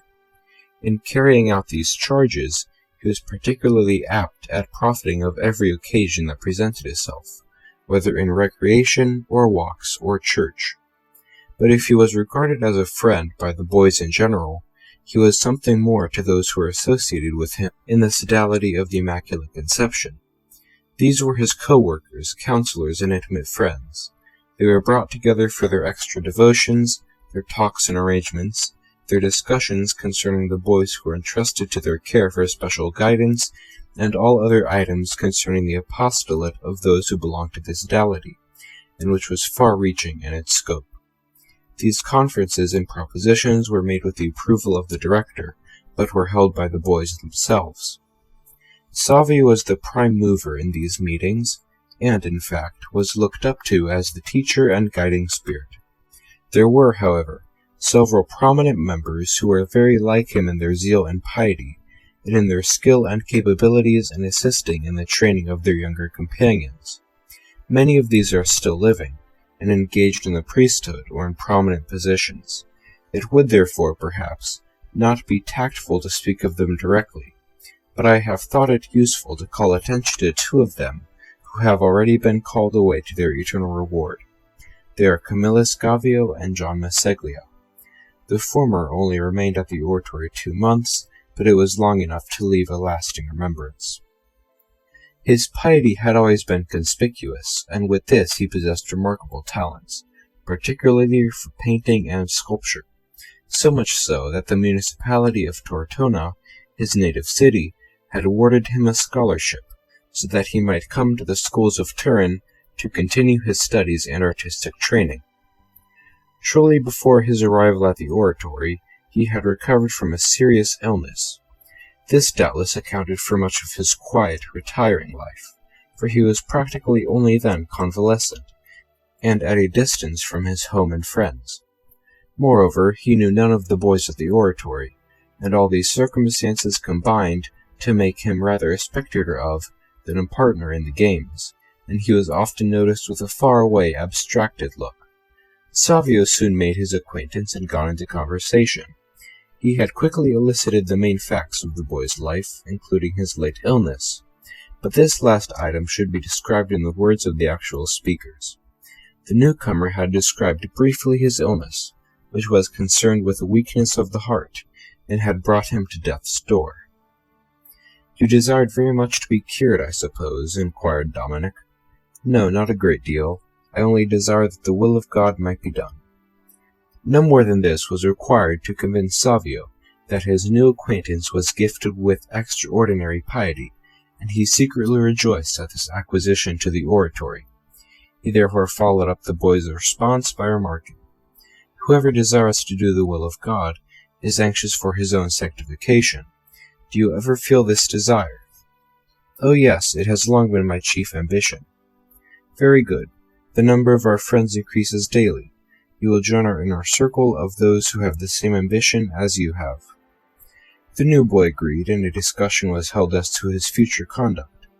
Savio pointed out to him that at the oratory sanctity consisted principally in being happy, that the boys took every care to avoid sin, as the great enemy, to do all their duties as well as possible, and to perform the practices of piety with exactitude.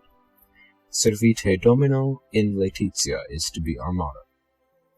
This advice of Dominic seemed to fall like a healing balm on the soul of Camillus.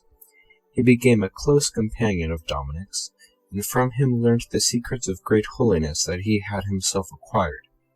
With such a guide, and with his own excellent goodwill and dispositions, it was no wonder he made rapid progress in virtue, so as to become prominent even among those who were themselves all of a very high standard of exactitude and piety. However, his rapid progress in piety was like his swift course towards heaven.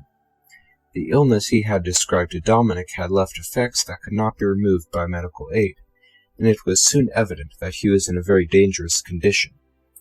Every care from physicians and friends was his, but in vain. It was time for him to go to that divine Lord whose will he had so faithfully sought to do, and after receiving the sacraments with great edification, he died on December 30th, 1856. Dominic was his constant attendant during his illness, and would readily have watched by him all night, but he was not allowed.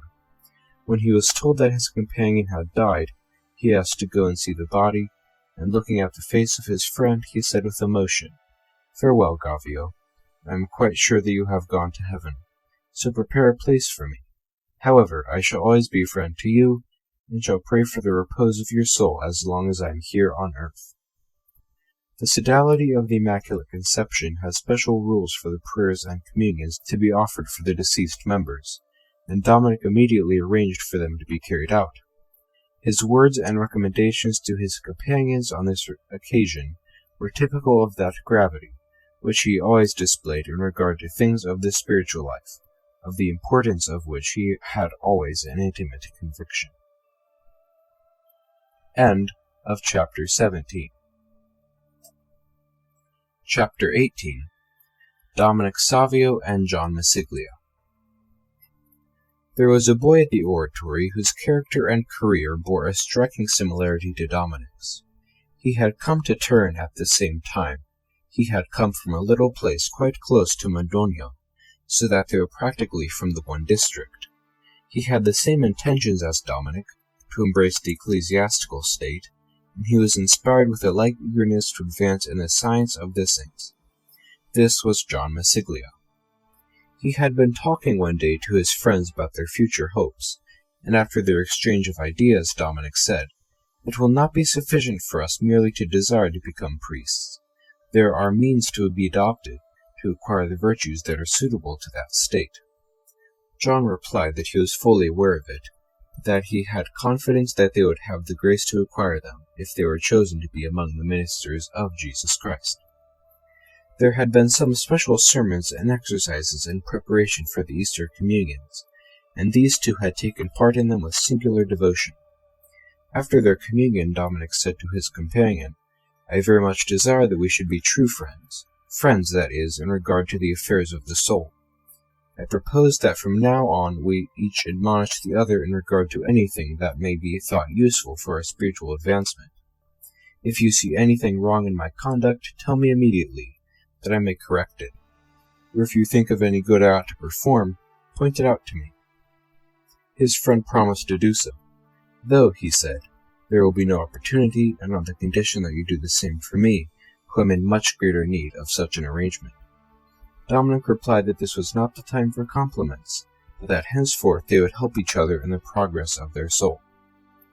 From that time, Dominic Savio and John Masiglia were intimate friends, and it was a true and perfect friendship, since it was founded upon real charity and nourished by the frequent intercommunion of those pious suggestions and experiences which are prompted only by solid virtue.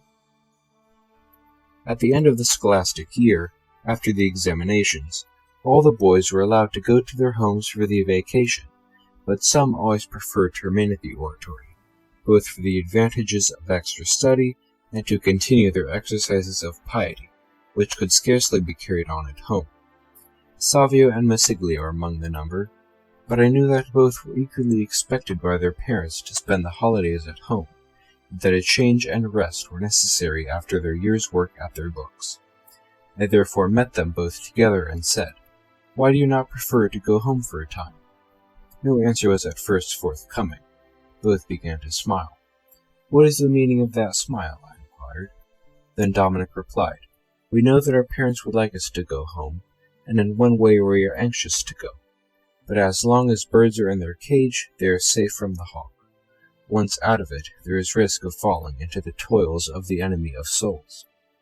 But in spite of their good intentions and their desires to stay, I insisted on their going home for a time. They obeyed, but only stayed away the minimum time that I had appointed. If a detailed description were to be given of this friend, it would be very similar to the one being given of Dominic himself, for they had the same ideals and were led in the same paths of virtue. Masiglia was of far more robust build than Dominic, and his health never gave anxiety. In fact, he was most promising in every way, particularly in regard to his progress in his studies. He had finished his course of rhetoric and had received the clerical habit, for which he had so ardently longed, but he was destined to enjoy his happiness only for a few months. Some indisposition, slight though it appeared to be, caused us to insist on his studies being laid aside for a time, and as he did not appear to recover, he was sent to his native place, by the advice of the doctors. While there, he wrote to his friend the following letter. "My dear friend, when I left the oratory, I thought I should be away only for a short time, so that I did not think it necessary to bring any books or school things with me. But now it appears that my recovery will take time, and in fact the issue of my illness is quite uncertain. The doctor says I am improving, but I think I am gradually getting worse. We shall see which of us is right. My chief regret is that I must be away from the oratory and from you, and have had to give up most of the exercises of piety which we used to practice. My only consolation is in the recollection of the days when we went together to Holy Communion, and the preparation we used to make for them. However, although we are to be separated in body, we shall remain united in heart and spirit. I want to ask you to get from my desk some manuscripts and the Latin copy of the Imitation of Christ, which is beside them, and send both on to me. You may imagine how tired I am of doing nothing. The doctor will not hear of my studying at all.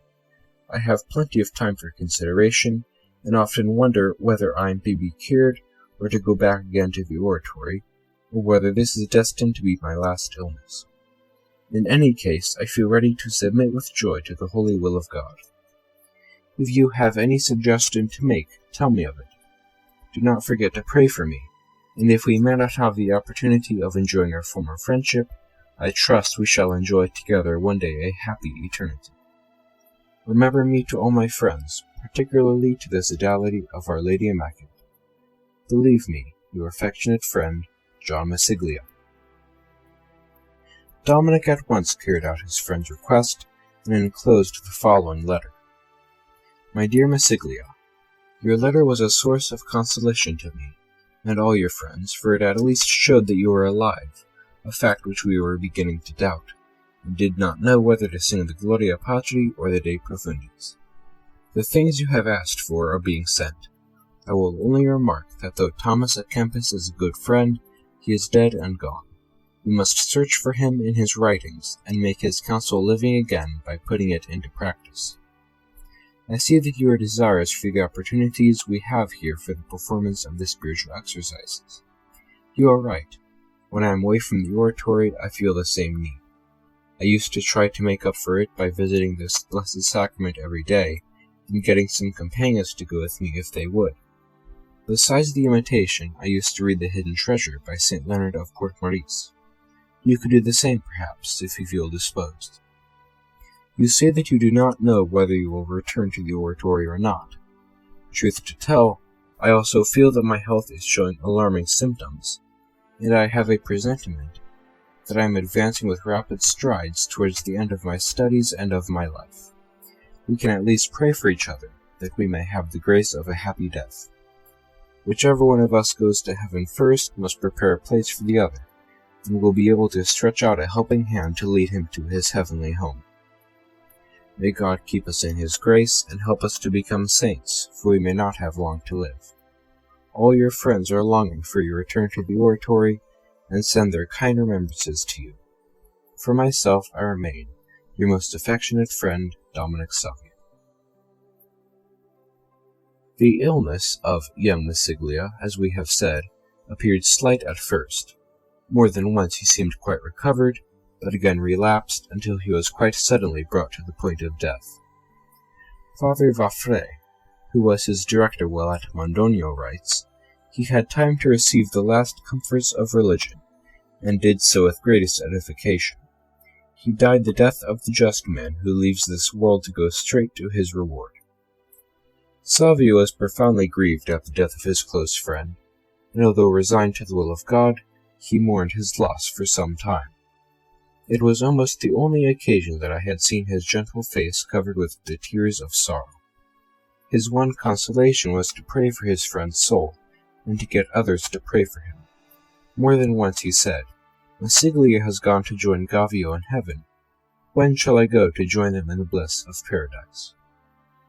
As long as Dominic lived, he had his friend often in mind, particularly at Mass and at the spiritual exercises. He never ceased to recommend to God the soul of that friend who, he felt, had been of such assistance to him. In fact, this loss had more serious results than one would think, for it seriously affected the already weakened frame of the friend and his health, which had never been robust. Chapter 19. Special Graces Granted to Dominic, Some Particular Incidents. As far as the generality of boys is concerned, it would be considered quite extraordinary for them to maintain the high standard of conduct and the continual endeavor after virtue that has been described above, that innocence of life and performance of good works, penances, and acts of special fervor. But these things made up the ordinary rule of Savio's life. Nothing short of extraordinary, again, were his wonderful faith, his constant hope, his ardent charity, and his perseverance till his last breath. I now wish to describe certain facts that are really out of the common, and which may perhaps some day be the subject of criticism. It may be well to point out to the reader that the facts to be related are very like others related in the Bible or in the lives of the saints, Moreover, I am relating what occurred under my own notice, and the incidents are given with scrupulous care. The conclusions to be drawn must be left for the discreet reader. Very often, when Dominic went into the church, principally on his communion days, or when the Blessed Sacrament was exposed, he fell into what was clearly a sort of rapture or ecstasy, and thus he would remain for a very long time if he were not called away to fulfill his ordinary tasks. It happened one day that he was absent from breakfast, from class, from the midday meal, and no one knew where he was. He was not in the study nor in the dormitory. The director was informed, and he had a suspicion that he knew where to find him, namely, in the church, as had happened before. He went to the church and up into the choir near the sanctuary. There stood the boy like a statue. One foot was in front of the other, and one hand was on a bookstand nearby, while the other was on his breast. His face was turned towards the sanctuary, and his gaze fixed on the tabernacle. His lips were not moving. The director called him. No reply. He shook him, gently. Then he turned and said, "Oh, is the Mass over?" "See," said the priest, showing him his watch, "it is 2:00. The boy said he was sorry for his transgression of the rule, and the director sent him off to dinner, saying, "If anyone asks you where you have been, say that you have been carrying out an order of mine." This was in case any inquisitive boy should put inopportune questions to him. Another day, after making my usual thanksgiving, I was going out of the sacristy, when I heard a voice in the choir as if someone were disputing. I went in to see what was the matter, and found Savio there. He was talking and waiting every now and then, as though listening to the answer. Among other things he said, I distinctly caught the words, "Yes, O my God, I have already said it, and I say so again. I love thee, and will love thee till my last breath. If thou knowest that I should ever offend thee, let me die. Yes, I would rather die than commit sin." I sometimes asked him what happened when he stayed behind like that. He would answer in all simplicity, "I became distracted, and losing the thread of my prayers, I behold such beautiful and entrancing sights that hours seemed to go in a moment." One day he came to my room and said, "Come quickly, Father, come with me, there is a good work to be done." "Where am I to go?" I said. Make haste," he said. I hesitated, but as he insisted, and past experience had shown me the importance of such invitations, I went down with him. He went first, I followed. Down one street, then another, then a third, all in silence. There was yet another turning, and at a certain door he stopped. There he went up the stairs to the 3rd floor, rang the bell vigorously, and turning to me said, "It is here that you are wanted." Then he went away. The door was opened, and a woman appeared. "Oh, make haste," she said. "Quick, or it will be too late. My husband has abandoned his faith. Now he is at the point of death and wishes to die a Catholic." I went over at once to the bedside to the sick man, who was indeed very anxious to put the affairs of his soul in order. I did what I could for the man without loss of time, and his confession was just completed when the parish priest who had been sent for arrived. He just had time to administer extreme unction with one anointing when the man breathed his last. Afterwards I asked Dominic how he knew that there was a man ill at the house. He did not answer, but looked at me with an air of sadness, and I noticed that tears were beginning to come. I did not question him further. Purity of life, love of God, and his longing for heavenly things had made Dominic almost habitually absorbed in God. At times, even during recreation, these visitations would occur to him. He would drop out of the game and walk away alone. Asked why he left his companions, he would answer, "My usual distractions are assailing me. It seemed to me that heaven opened and I have to leave my companions for fear that I should say something that would appear to them ridiculous." On one occasion, something was being said about the reward of the innocent souls. Dominic had given his opinion, and by the thought of such things he was quite carried away. He became motionless at first, then dropped into the arms of someone standing near. These ecstasies, in fact, came on in many different places, in the study, going to and from school, and even during class. It was remarkable that he often spoke about the Sovereign Pontiff, and expressed the desire of being able to see him, as he had something of great importance to tell him. As he had repeated this on several occasions, I one day asked him what the important matter was. He replied, if I could have an interview with the Pope, I would tell him that in spite of the great tribulations which he has to endure at present, he should never slacken in his particular solicitude for England. God is preparing a great triumph for Catholicism in that kingdom. Why, what grounds have you for that statement? I will tell you, but do not mention it to others, for they might think it ridiculous. If you go to Rome, tell Pius IX for me. This is why I think so. One morning during my Thanksgiving, after communion, I had a repeated distraction which was strange for me. I thought I saw a great stretch of country enveloped in a thick mist, and it was filled with a multitude of people. They were moving about, but like men who, having missed their way, are not sure of their footing. Someone nearby said, "This is England." I was going to ask some questions about it when I saw His Holiness Pius IX, as I had seen him represented in pictures.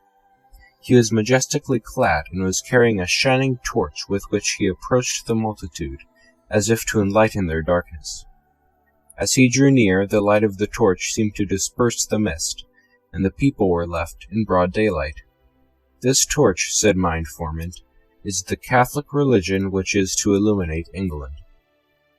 When I was in Rome in 1858, I related this to the Holy Father, who was greatly interested and said, "What you have told me confirms me in my resolution to do all that is possible for England, which has long been the object of my special care.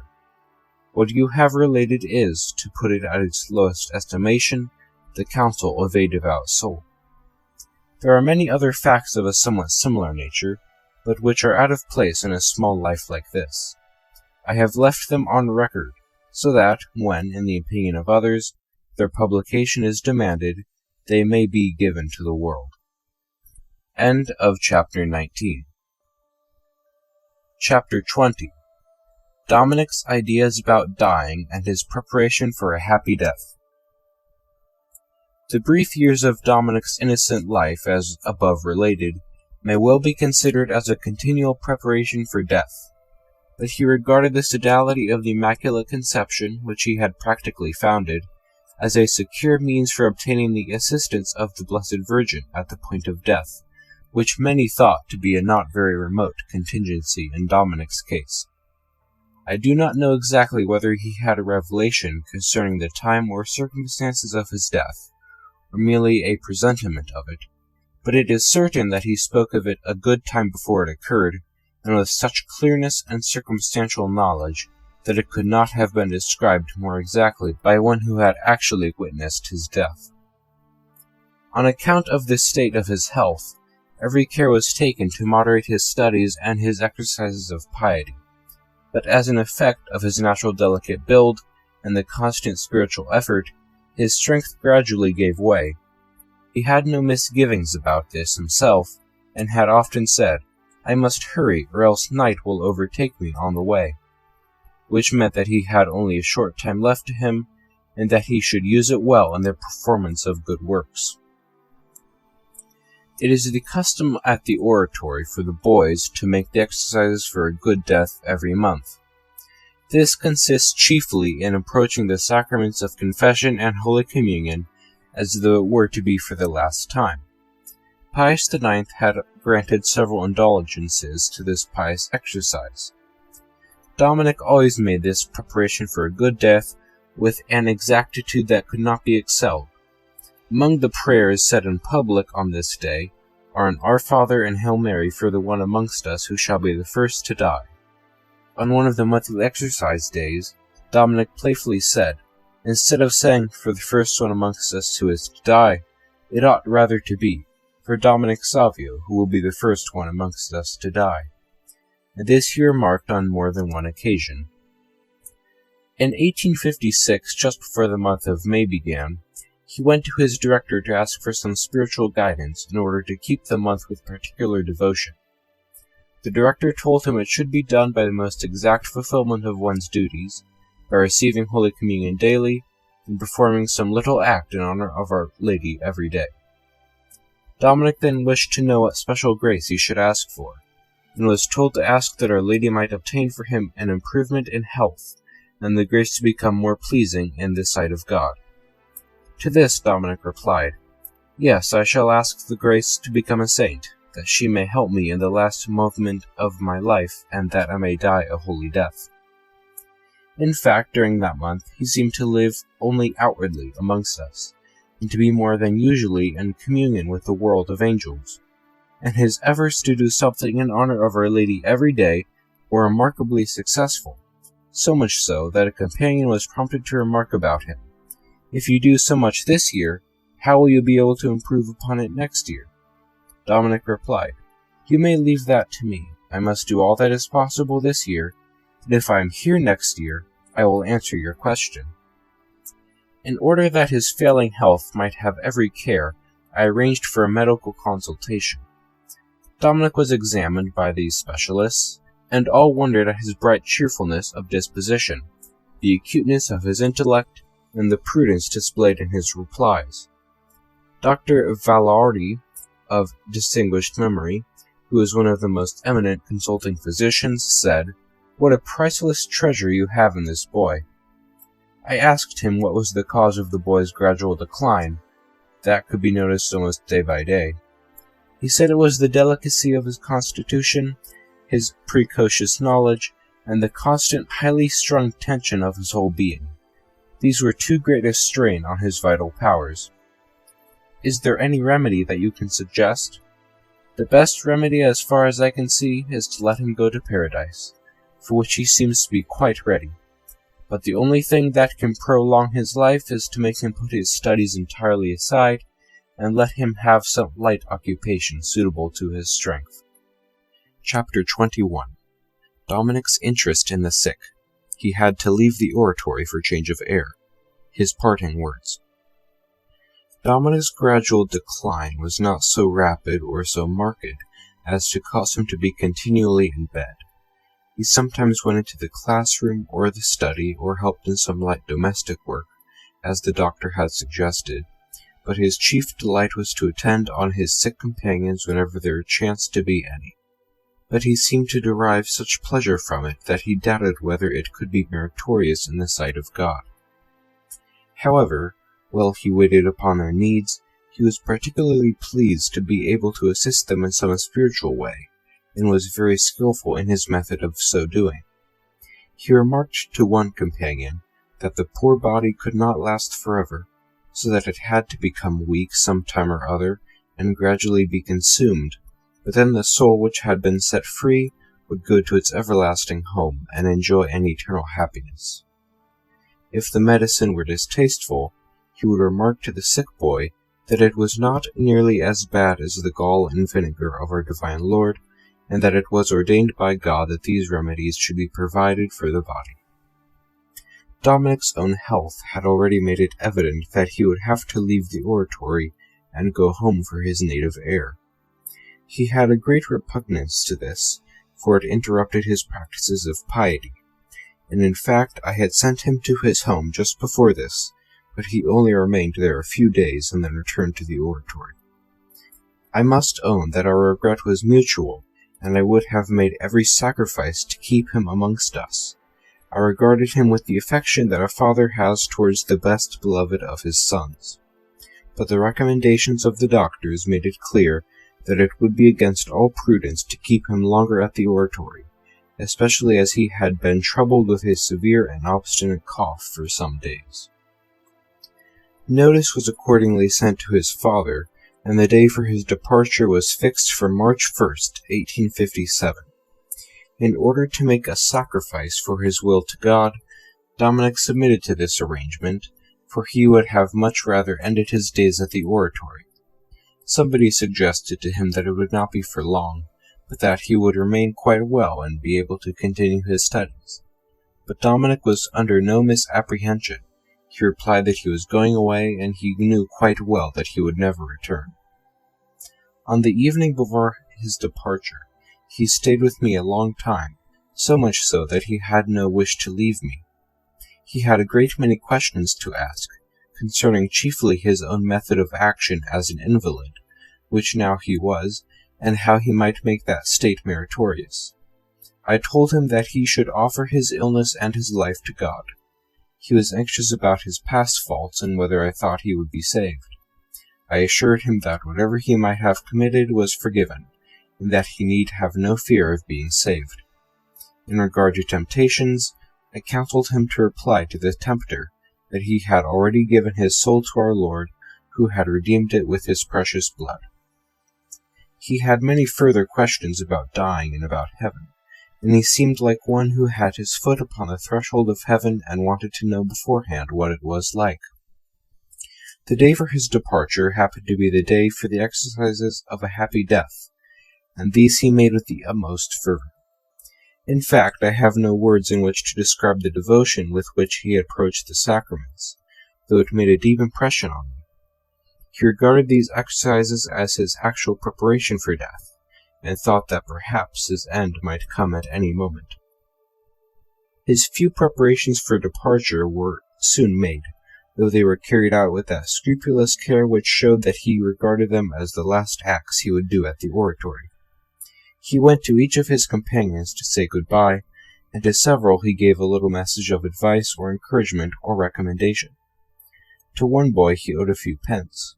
He called to him and said, "Come, let us put our accounts right, or else there may be trouble in settling accounts with God." To his associates in the confraternity of the Immaculate Conception, he had some special advice to give, and encouraged them always to have the greatest confidence in Our Lady. When he was going, he turned to me and said, "Then you will not have my body with you, and I must needs take it to Mondogno? It would have been but a brief inconvenience, and then all would be over. But the will of God be done. If you go to Rome, do not forget the message I have given you concerning England. Pray that I may have a happy death, and that we may see each other again in heaven." We had reached the door of the oratory, leading out to this street. He still had hold of my hand, but he turned to his companion and said, "Good-bye, my friends. Pray for me, and may we meet again in heaven where there are no more partings." Just as he was leaving, he said to me, "I would like a present as a souvenir." I asked him what he would prefer to have. A book, for example? No, something better than that. I thought perhaps he wanted something for his journey, and suggested it to him. He replied, "Yes, it is exactly that. Something for the journey to eternity. You have spoken of a plenary indulgence from the Pope for those who are dying. I should like to participate in that." I said I would willingly insert his name among those who should enjoy that privilege which I had obtained specially from Rome. Thus he left the oratory where he had spent the last 3 years.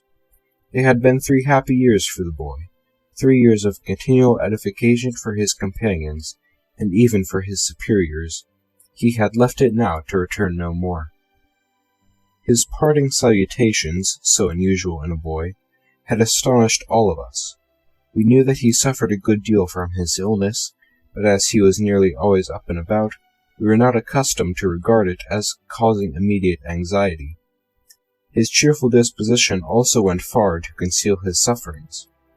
Therefore, although we were inclined to take his parting words seriously, and were greatly grieved at them, we still had hopes that he would return and continue his studies. But the sequel proved otherwise. He was ready for heaven. During the few years of his boyhood, he had merited the reward of the just, and it seemed that God designed to take him to himself in the springtime of his life, and before he should encounter those dangers which bring shipwreck often even to the purest souls. End of chapter 21. Chapter 22. The progress of his illness. He receives the last sacraments. Edifying incidents. Dominic had left the oratory on the 1st of March. The journey home in the carriage and the change of scene appeared to do him good, and therefore it was not thought necessary that he should remain in bed. But after a few days he seemed to become weaker, his appetite was poor, and his cough more noticeable. so that the doctor was consulted. His opinion was that the boy was a great deal worse than he appeared. He had him put to bed at once, and as he thought there was some inflammation, he had recourse to bloodletting. This remedy usually had great terrors for the young. The doctor, therefore, advised Dominic to fix his attention on something else, and to have patience and courage. The boy smiled and said, "What is such a little wound compared to those made by the nails in the hands and feet of our Saviour?" Then, with the greatest tranquillity of mind, in almost a playful mood, and without the least sign of apprehension, he watched the whole operation. When it had been repeated several times, he seemed to be doing somewhat better. The doctor thought there was a turn towards improvement. His parents thought likewise, but Dominic was not to be brought to that opinion. Guided by the thought that it is better to receive the sacraments in good time than to delay it till it was too late, he sent for his father and said, "Father, I think it would be better to consult the heavenly physician. I wish to go to confession and communion." His parents quite thought he was on the road to recovery. It was with sorrow they heard such remarks as these, and it was just to satisfy his desire that they sent for the priest. He came at once, heard the boy's confession, and, in accordance with his request, brought the Holy Viaticum. The devotion and eager fervor displayed by Dominic under these circumstances is better imagined than described. Whenever he approached the sacraments, it was in the attitude and dispositions of a Saint Aloysius, and now that he received them for what he deemed to be the last time, it was with outbursts of ardent love that his heart went out to meet his divine Lord. He recalled then the promises he had made at his first communion, how he had besought Jesus and Mary to be his constant friends, and resolved to prefer death rather than wilfully give way to sin.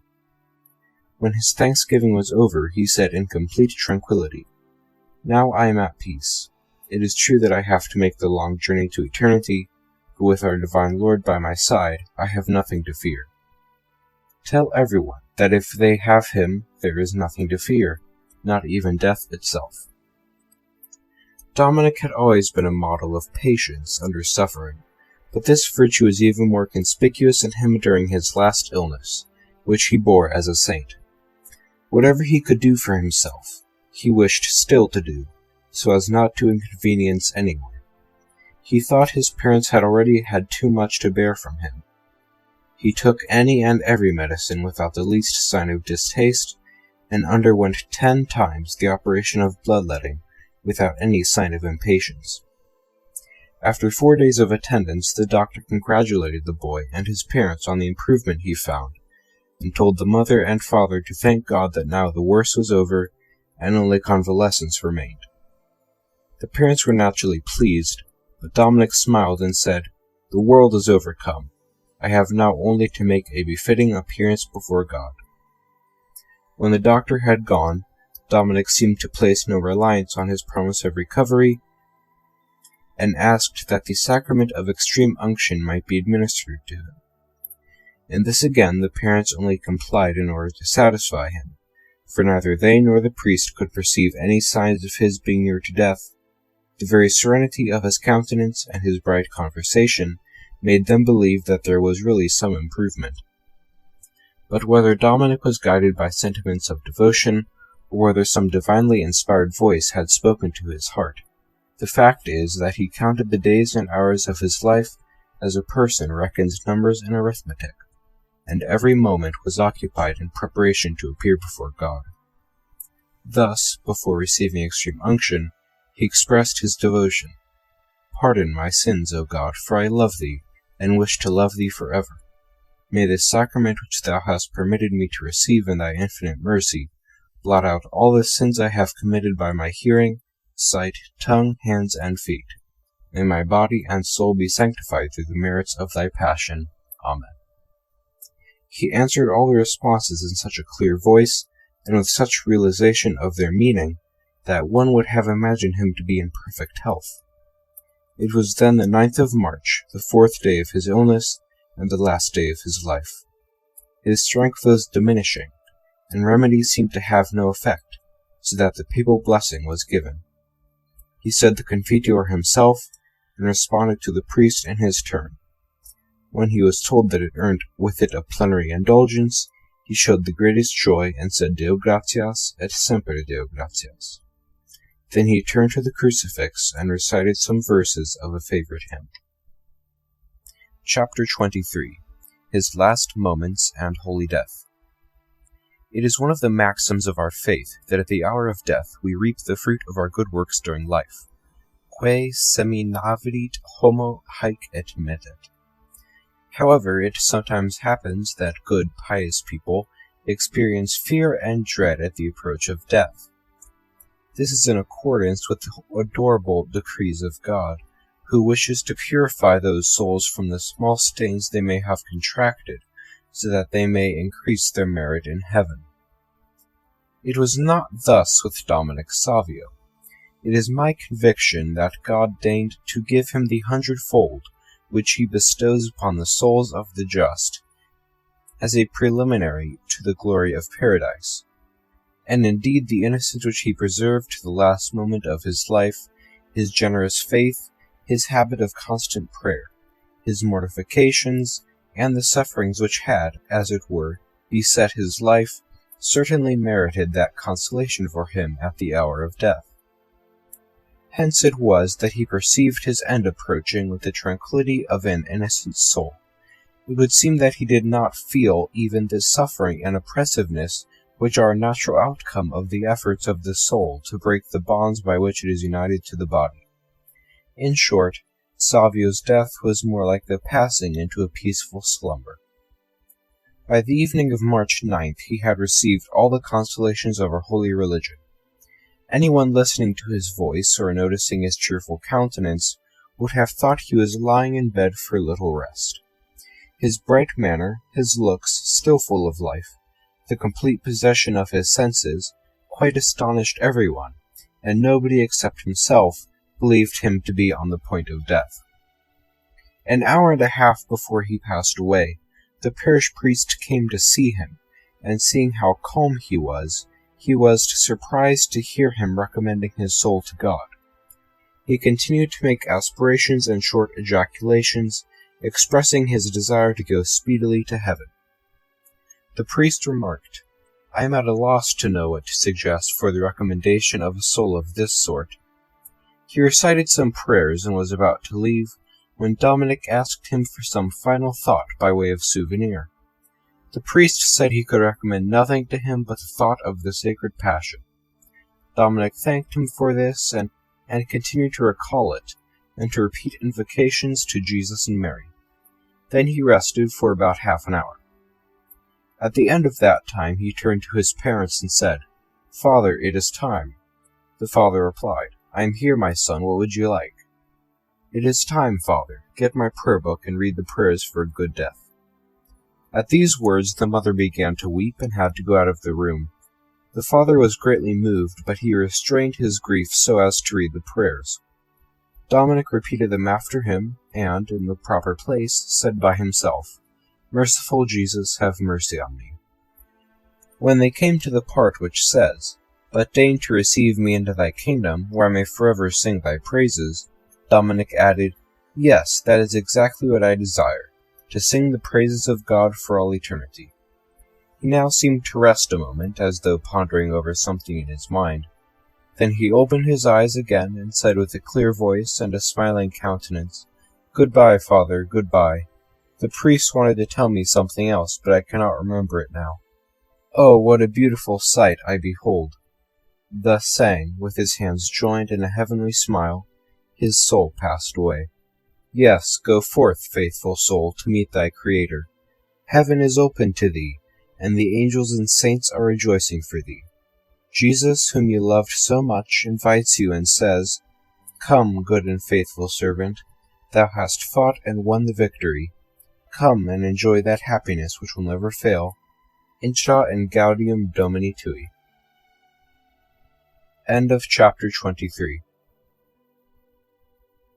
Chapter 24. The news of his death. Remarkable testimony. The last words uttered by Dominic, as related in the preceding chapter, did not give his father the impression that he was dying. he thought he was again falling into a brief period of repose. He went out of the room for a few minutes, and on his return spoke to Dominic, but there was no reply, and he perceived that he really had expired. The grief of the parents and their desolation at the loss of such a son may be well imagined. News was most anxiously awaited at the oratory. A letter was dispatched to me in haste by his father, and when I read, "I have sad news for you," I concluded that all was over. He went on to say, "Our dear son, your pupil, gave up his soul to God yesterday evening, with the innocence of another St. Aloysius, and after receiving the Holy Sacrament in a most edifying manner." There was consternation at the oratory when I told the boys. Some were in grief at the loss of such a true friend, others at being deprived of a valuable adviser, and all missed the inspiring example of his virtuous life. Some gathered together to say a prayer for him, but the greater number declared that they were sure he was a saint and already in paradise. Some began immediately to invoke his intercession, and there was a general endeavor to get something that had belonged to him as a relic. The master of the class that he attended in Turin, Father Pico, announced the sad tidings to his boys in these words: "A short time ago I happened to speak to you about the uncertainty of human life, and I pointed out that death does not spare even those who are in the springtime of youth. On that occasion I had an example in one of the boys who had been a pupil of this very class, a boy full of life and vigor, and yet after a few days' absence we heard that he had been taken ill and had passed away, to the great sorrow of his parents and relations. When I brought forth that example, I little thought that this year would be saddened by a similar occurrence, that such an instance would be repeated in the case of one who was sitting here listening to me. Death has carried off one of your companions, Dominic Savio. You may remember that he was not very well when he was here last, and then had to stay away from the classes altogether. The doctors advised his removal to his native place, and there he died after only 4 days of illness. Yesterday I read the letter from his father in which he makes the sad announcement, and the picture he draws of the boy's saintly death moved me to tears. He could find no more suitable expression to apply to his beloved son than to call him another St. Aloysius, both on account of the holiness of his life and his resignation in death. I leave to his superiors at the oratory to describe the holiness of his life, the intensity of his fervor and piety. I must allow his companions and friends, who are in daily contact with him, to describe the gentleness and modesty of his demeanor, and the careful restraint he exercised over his words. As far as he came under my direction, he always deserved the highest praise for his behavior, his diligence and exactness, and it would afford me the greatest consolation if all of you would resolve to follow his example. While he was at the oratory, but had not yet begun to attend these classes, his diligence and piety won for him the highest reputation. So rapid was his progress that I was most anxious for him to come, and I had the highest possible hopes for his future career. I had met him sometimes in my visits to the oratory, had been struck by the innocence of his life and the winning gentleness of his disposition, and had been drawn to him in a particular manner. During the time that he attended these classes, he fulfilled my expectations perfectly, and all of you are witnesses to his excellent conduct. In many details, which most boys consider beneath their notice, he was scrupulously exact, and by the fervor and recollection he brought to all his actions, he sanctified his whole day and made it an acceptable offering in the sight of God. Such conduct is worthy of imitation. It would bring consolation to parents and teachers, and all blessings and happiness to the boys themselves. Dominic gave us an example of how a life should be spent in the service of God, in contrast to those youths who seem to be in ignorance of the end for which they were created, or who stifle the good dispositions that come to every soul. Reflect on the example of Savio, and it will help you to spend your life in the service of your Creator and to be prepared to give an account when the time comes. If I notice an improvement in work and behavior, I shall regard it as obtained by the intercession of Dominic, and as a reward for having been associated with him, if only for a short time." Thus did Father Pico announce the death of one of his most promising pupils, and evince the general sorrow at his loss. End of chapter 24. Chapter 25. The influence of Dominic's virtues. Favors received. A recommendation. Even after such a brief description of his life, it will not be surprising that God deigned to honor his servant Dominic Savio with special marks of honor, which made his virtues shine forth the brighter. During his life many had depended for guidance on his advice, and been encouraged by his example. Others had recommended their intentions to his prayers, and they had often been answered in a striking manner. It was natural, therefore, that after his death, confidence in his intercession should rapidly spread. As soon as the news of his death reached us, many of his companions went about openly proclaiming him to be a saint. When the usual prayers were being offered for him, and the litany was recited, they did not think it necessary or proper to say, "Pray for him," but continued the customary "Pray for us." "Dominic has gone to heaven," they said, "and can need no prayers from us." Others said, "If Dominic, with his innocent life and good works, has not gone to heaven, who will ever get there?" Thus it was that by degrees he had become a regular model for the example of all, and was regarded as a powerful protector and intercessor in heaven. Almost every day I received accounts of temporal and spiritual graces received. Illnesses were cured, sometimes immediately. I myself was a witness of an instantaneous cure of yellow fever. This confidence in the intercession of Dominic was greatly increased by an assertion made in the strongest terms by his father.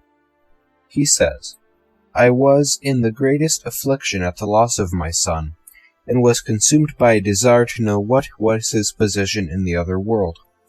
God deigned to comfort me. About a month after his death, during a very restless night, I saw, as it were, the ceiling opened, and Dominic appeared in the midst of a dazzling light. I was beside myself at this sight, and cried out, 'O Dominic, my son, are you already in paradise?' 'Yes,' he replied, 'I am in heaven.' 'Then pray for your brothers and sisters, and your mother and father, that we may all come to join you one day in heaven.' 'Yes, yes, I will pray,' was the answer. Then he disappeared, and the room became as before. This the father asserts to be the simple truth. I have before me many documents containing accounts of favors received through Dominic's intercession. The character and authority of the writers are beyond question, but as most of them are still alive, I shall not insert them for the present. There is one related here of a grace obtained by a student who had been a companion of Dominic's. In the year 1858, this young man's health became very precarious. In fact, it had broken down so badly that he had to interrupt his course of philosophy, take every precaution, and at the end of the year he could not present himself for examination. However, there was a later examination towards the end of the year, and he thought he might be able to prepare for that, and thus prevent the loss of a whole year in the course of his studies. But his health continued to decline, and his hopes gradually died away. During the autumn vacation he had a change of air and rest, and this seemed to give him renewed strength, so that he returned to Turin and applied himself to his studies. But again his health broke down, and he was in a worse state than ever, so that he saw there was no possibility of application to study or of taking an examination. It was then, he says, that the accounts of the favors obtained by Dominic Savio struck me particularly, and I determined to make a novena to obtain the assistance of this former associate of mine. Certain prayers were said daily, and I made a special appeal on account of my previous intimacy with him, we having been in the same class, and striving for the first place. About the 5th day my health was suddenly much better, and I immediately took to my books. I seemed to master the subjects with great ease and took the examination. Nor was it a short-lived favor, for my health has remained since perfect, and 2 months have now elapsed since I was ill. I cannot but recognize that this grace was obtained from God by the intercession of my companion and friend. With this fact I shall bring the life of Dominic Savio to a close. In an appendix, other favors are related, which seem to be conducive to the glory of God and the good of souls. But, dear reader, before parting, I should like to propose some little resolution, which may be of service to you and to myself and to others. I should like you to join with me to a resolution to imitate young Savio in the practice of the virtues which are compatible with our state. In his own position he lived a most happy, virtuous, and innocent life, which was crowned by a holy death. If we imitate his manner of life, we shall be assured of being like him in our last moments. But he is chiefly worthy of imitation in frequenting the sacrament of confession, which was his support in the constant practice of virtue, his guiding star through life, and his consolation at the hour of death. Frequent and devout use should be made of this sacrament so conducive to salvation, but every time we do so, let us give a thought to our last confession, in order to make sure that it has been properly made, and when there is need for so doing, we should apply remedies to the defects. It seems to me that this is the safest means to spend happy days in the midst of the troubles of life, at the end of which we shall calmly await the moment of death. Then, with our minds at rest and a smile on our lips, we shall go forth to meet our divine Lord, who will graciously welcome us, and judging us according to his great mercy, will lead us both, I trust, dear reader, from the trials of this life to a happy eternity. Appendix. Certain graces obtained from God through the intercession of Dominic Savio. Amongst the many graces which are attributed to the intercession of Dominic Savio, I select some which are of a more ordinary nature. Of these graces there exists at the Archiepiscopal Palace at Turin an authentic account, signed by the recipients of the heavenly favors, for the truth of which they have publicly vouched. In order that the account may be given with greater exactness and truthfulness, I have deemed it advisable to give the facts just as they are related in the authentic accounts above mentioned. They are as follows. Cure of a malignant fever. If it be the duty of a Christian to keep hidden such facts as redound to his own honor, it is, on the other hand, his duty to manifest such things as serve to glorify God's servants, and to exalt his holy name before men. This duty it is that impels me to publish a fact concerning the servant of God, Dominic Savio, whom I recognize as my protector before God and the benefactor of my family. I had recommended myself on several occasions to the pious Luis Camolo, as others had done, and God in his goodness had always answered my request. On many occasions, also, I recommended myself to Dominic Savio, and his intercession with our Lord on my behalf was always efficacious. Private motives keep me from relating a number of facts. One, however, I must make known, both in order to give to God that honor which is his due, and to glorify before Christians the faithful servant, whom God himself has deigned to make the depository of his treasures. Here is the fact in question. In relating it, I am only saying what is absolutely true and conscientiously stated. On the 8th of September, 1858, I caught a severe chill, which after keeping me confined to my bed for some weeks, developed into fever. I tried the various treatments prescribed by the doctors, but without avail. My delicate constitution and my weak state of health soon brought me to a state of great weakness, and left me almost prostrate. Visits from medical men, consultations, change of air, medicines, country, were all unavailing to my case. To my bodily ailments were added anxiety of mind, consequent on my inability to attend to my duty as a mother of a family. I was indeed unfortunate. Prostrate on a sick bed, all hopes in doctors and medicines gone, Nothing now remained for me but help from heaven, and this did not fail me. Only a few days before, a small book containing the life of Dominic Savio had been published, and moved by the virtues which he practiced during life, and still more by the graces which others had obtained through his intercession, I resolved to recommend myself to him in order to obtain relief in my distress. On the night, therefore, February 20th, 1859, relying on the power of God, who grants his favors in abundance through the intercession of those who have been faithful to him in life, urged on likewise by the need of comfort in my afflictions and relief in my infirmities, I gave utterance to the following words: O thou, who in a few years of life didst attain to so high a degree of virtue, show forth the power and goodness of God. Let me know that thou art in heaven, and that from that happy place thou dost protect thy clients. Obtain from God that I may be relieved of my infirmities, and may recover my former state of health. I promise that I will relate, whenever I am able, the favor which thou wilt obtain for me from God. I had hardly finished these last words, when I felt a sort of shivering through my whole body. I felt at once a great relief. My infirmities vanished, the fever disappeared, and a sweet sleep stole upon me, so that I was able to spend that night in calm repose. In the morning I was perfectly cured. Dr. Frola, who came to see me, was not a little astonished at so great an improvement. I do not know, he said, what remedy has been able to do you so much good. Certainly the finger of God has been here. I got up from my bed and found myself in perfect health, after a sickness which should have required some months at least of convalescence.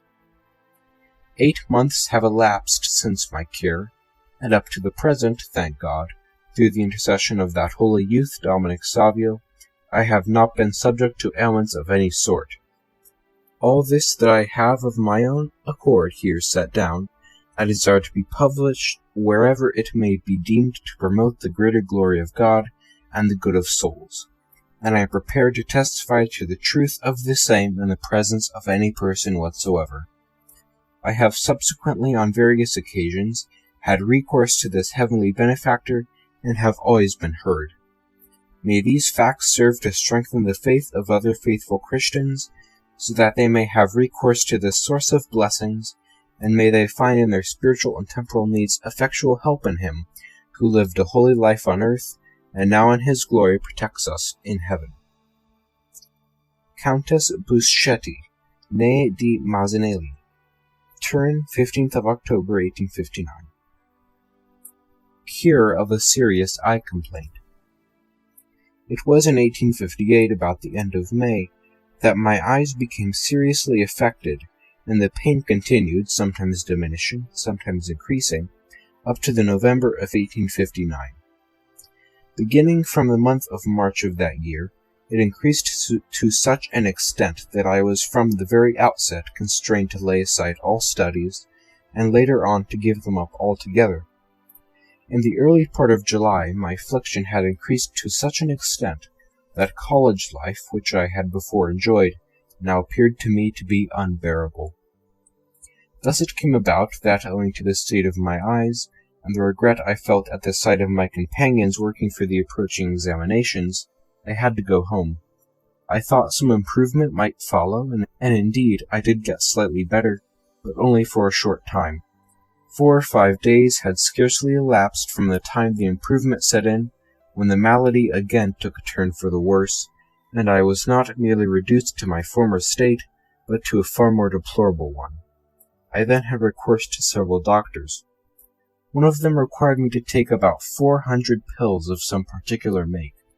I took them as prescribed and followed minutely the directions given me, but all to no effect. I was bled 4 times, without avail. On 5 occasions I submitted to blistering operations behind the ears without deriving any benefit thereby.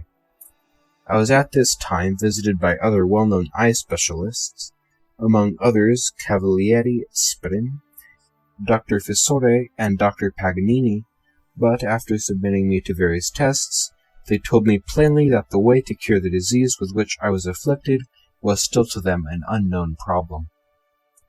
Weary then at my hopeless plight, I knew not where to turn. My days were spent continually in a dark room. All amusement was a source of horror to me, and my eyes had become abnormally inflamed. Towards the end of October I seemed to feel some improvement, and with the hope of a speedy and complete cure, I returned to the college. A fortnight, however, had scarcely elapsed, when my eyes again began to give me so much trouble that I felt doubtful of ever being able to study again. I then had my arms blistered, and the operation was subsequently repeated. The same was done several times to my ears, but no benefit resulted. I often spoke to the director of the house about it, and he, in order to console me, would address to me such words as he knew would be to my temporal and spiritual advantage, encouraging me to be patient, and holding out hopes of a speedy recovery. One evening, whilst all the boys were engaged in some singing classes, I was sitting thoughtful and sad, with my face buried in my hands, and leaning on the table near which the director was seated.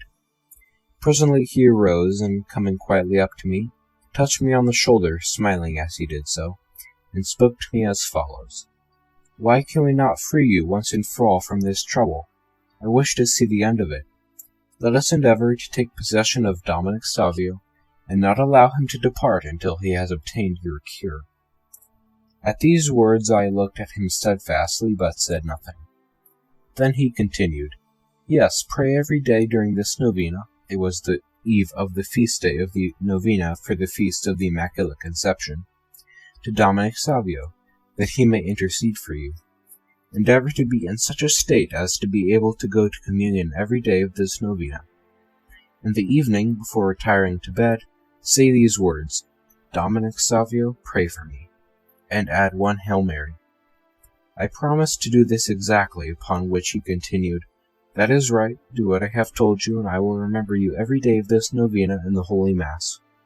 And who knows," he added, "whether this time Dominic Savio will succeed in escaping us before you have been cured." On the very day that I began to make the novena, I felt an improvement in my malady. I then continued the practices of piety with greater fervor, and was soon rewarded for doing so, for in a few days my eyes were completely cured. During the novena I had promised that, if, after a certain time, I had no further relapse, I would do my best to have published, in honor of Dominic Savio, the grace I had received from him. I now keep my promise, for the time fixed, 1st February 1860, has elapsed, and I am in perfect health. I hope that Dominic Savio will continue to bestow his favors upon me, and I, on my part, shall do all that I can to show my gratitude to him, striving to imitate him in those virtues of which he gave such a striking example. Meanwhile, let praise be rendered to God and to Dominic Savio, through whose special protection I obtained this grace. Turin, 1st of February, 1860. Thank God, my eyes are still in a perfectly healthy condition, and I hereby confirm my above statement. Edward Donata, of Salugla. Turin, March 20th, 1861. Instantaneous cure of toothache. Having read the life of the holy youth Dominic Savio, I conceived a deep veneration for him. But a fact worthy of notice, which has made me deeply indebted to this heavenly protector, is the one I am about to set down, with the request that you will give it that publicity which you may think fit. On the morning of Thursday, the 7th of April of the present year, 1859, I had a slight attack of headache.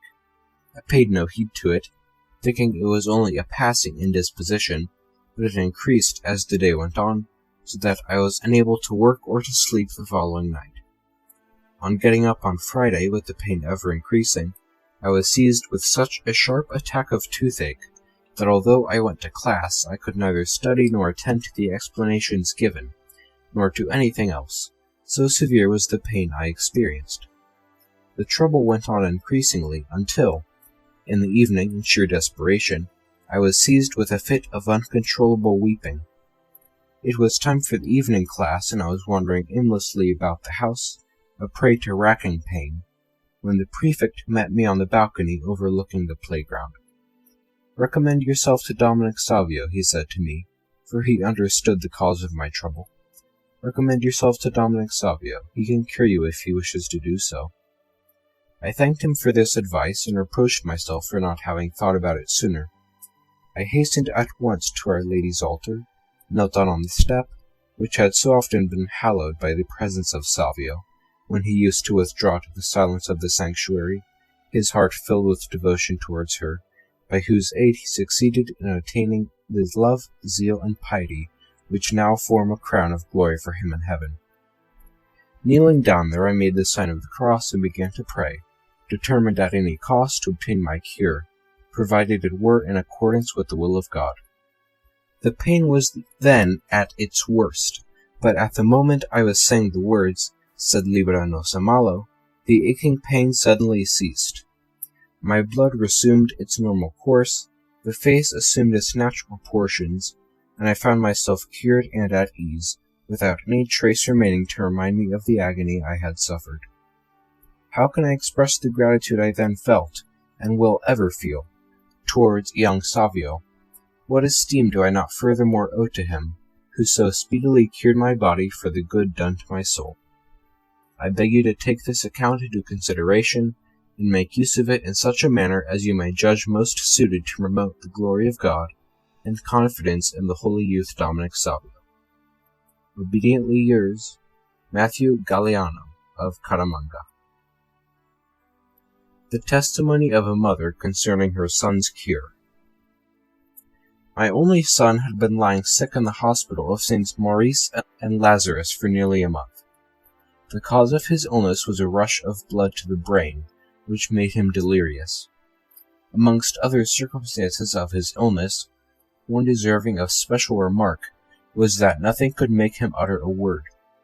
No one can imagine the sorrow of a mother who beholds her only son a prey to a disease which shows no hope of being cured. In my advanced years I should have been left without help of any kind, and my life in consequence would have been a most unhappy one.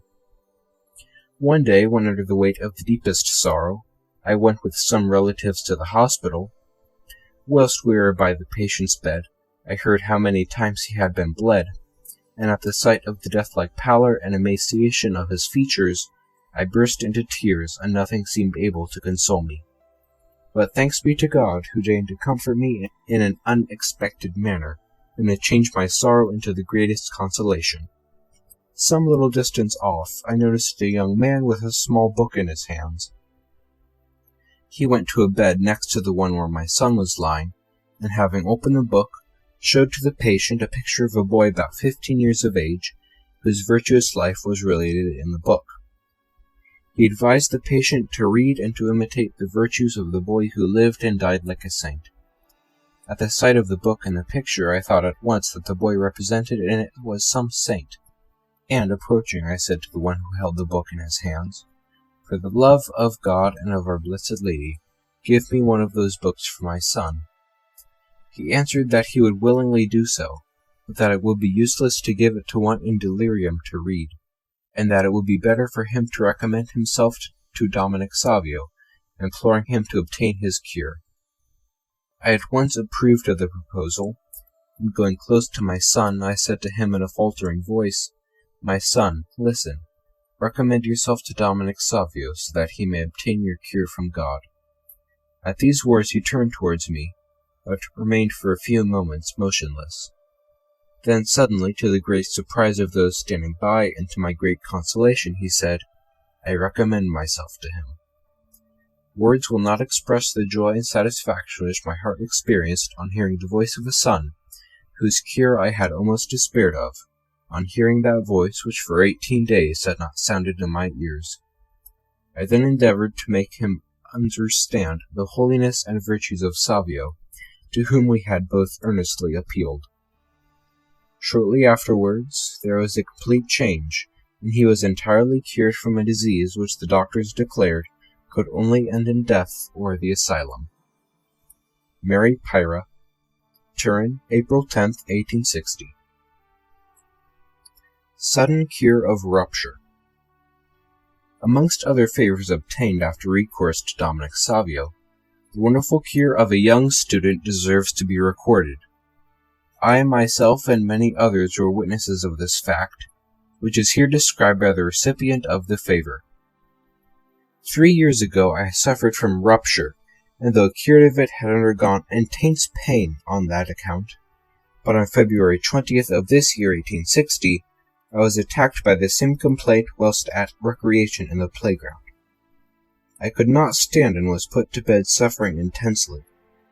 The doctor was sent for, and at his advice, everything was prepared for another operation. A carriage was sent for to convey me to the hospital. The pain I was suffering at this time was too great to bear, and a sort of delirium took possession of me. Some thought, in fact, that I was surely dying. But it was just then that I thought of our deceased companion, Dominic Savio. I had read his life and knew all about the favors he had obtained, so I appealed to him, saying, "If it be true that you are in heaven, obtain some relief for me in this illness." I then recited in his honor and Our Father, Hail Mary, and Glory be to the Father. I had scarcely finished these prayers when a peaceful calm came over me and brought on a refreshing sleep. But after a short time I was awakened by those who had been sent for to take me to the hospital. To their surprise I said, "My pain has all gone." They found that I was perfectly cured, and had it not been growing late, I should have got up again from bed. However, on the following morning, all traces of my attack had disappeared, and I arose with the others in the best of health. I desired to offer my tribute of deep gratitude to this faithful servant of God. Charles Bellino, Aosta. A double cure. The very Reverend Don Rua, the first successor of Don Bosco, gives the following account. A signal favor was obtained through the intercession of Dominic Savio in the town of Chieri. A man named Charles Beccio had suffered for 3 years with a very serious rupture. He could not apply himself to any work, for as soon as he made the slightest effort, the pain became so acute that he could not stand on his feet. He had already applied all the remedies suggested by doctors and surgeons, but the illness only increased. At the beginning of this year he chanced to read the life of Dominic Savio, and learning that many sick people had been cured by him, even instantaneously, he felt his faith and confidence revive, and hoped to be favored in the same way. He began a novena at once for this end, and promised that if he were cured, he would go to Don Bosco to attest the fact. In the very beginning of the novena, he noticed that his pains were diminishing, and an improvement had set in. After 3 days he put aside his truss, and by the end of the novena was perfectly cured, so that he could again undertake his work, which was of a very vigorous and tiring nature. It was then the month of March, and from that time has not been in the slightest pain. Moreover, Dominic did not only obtain for him this temporal favor, but a spiritual one as well, of greater consequence.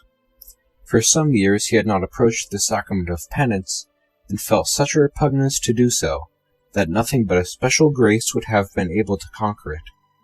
Accordingly, he had recommended this intention also to Dominic, and when his novena was over, all his old repugnance and hesitation disappeared, and he felt a desire of drawing near to God.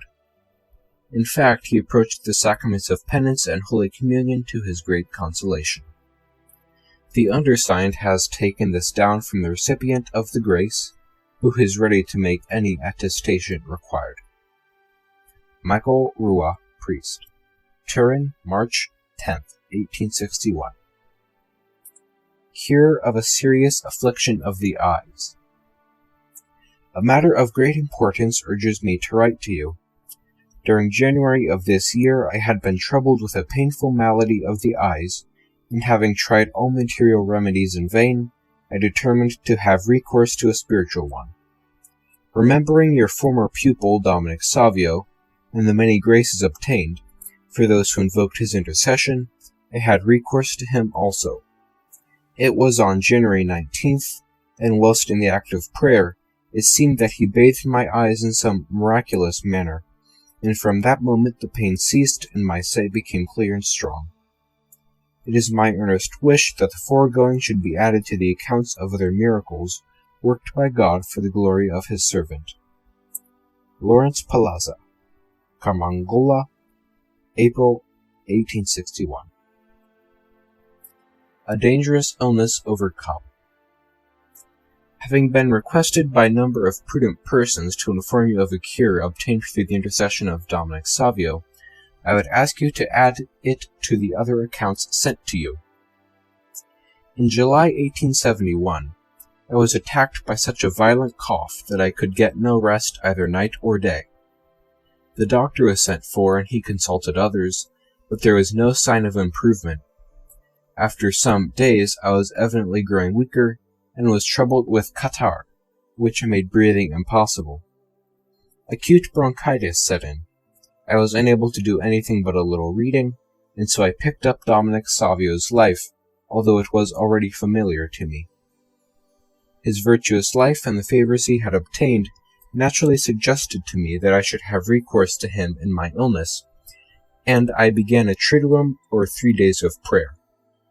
When the doctor came next, he found such a marked improvement that he said it could not be due to human aid or power. It seems like an illusion, he said. The cough that had been racking me for 3 months was gone, along with the bronchitis which was slowly wearing me away. Now, instead, I go about with sound and robust health, blessing Savio for obtaining such a signal favor. J. B. Pellegrini, Como. Such is the Venerable Don Bosco's narrative of the life of Dominic Savio, and of some of the favors obtained through his intercession. These favors have been multiplied in the years that have passed. They have been influential in the progress of the cause of his canonization, which was formally introduced at Rome in February last, 1914. Much has been written about Dominic Savio, particularly since that event, but we may well conclude by giving the reader the words of His Eminence, the late Cardinal Parocchi, who wrote in 1895, "May the young learn from Savio how to sanctify themselves, even in the midst of dangers, how to join holiness with cheerfulness, frankness with reserve, dignity with modesty, to interior life and intimate union with our Lord, with the diligent exercise of external duties. Let them learn of him to be beloved by God and men, and thus to leave a holy memory to succeeding generations." Finis.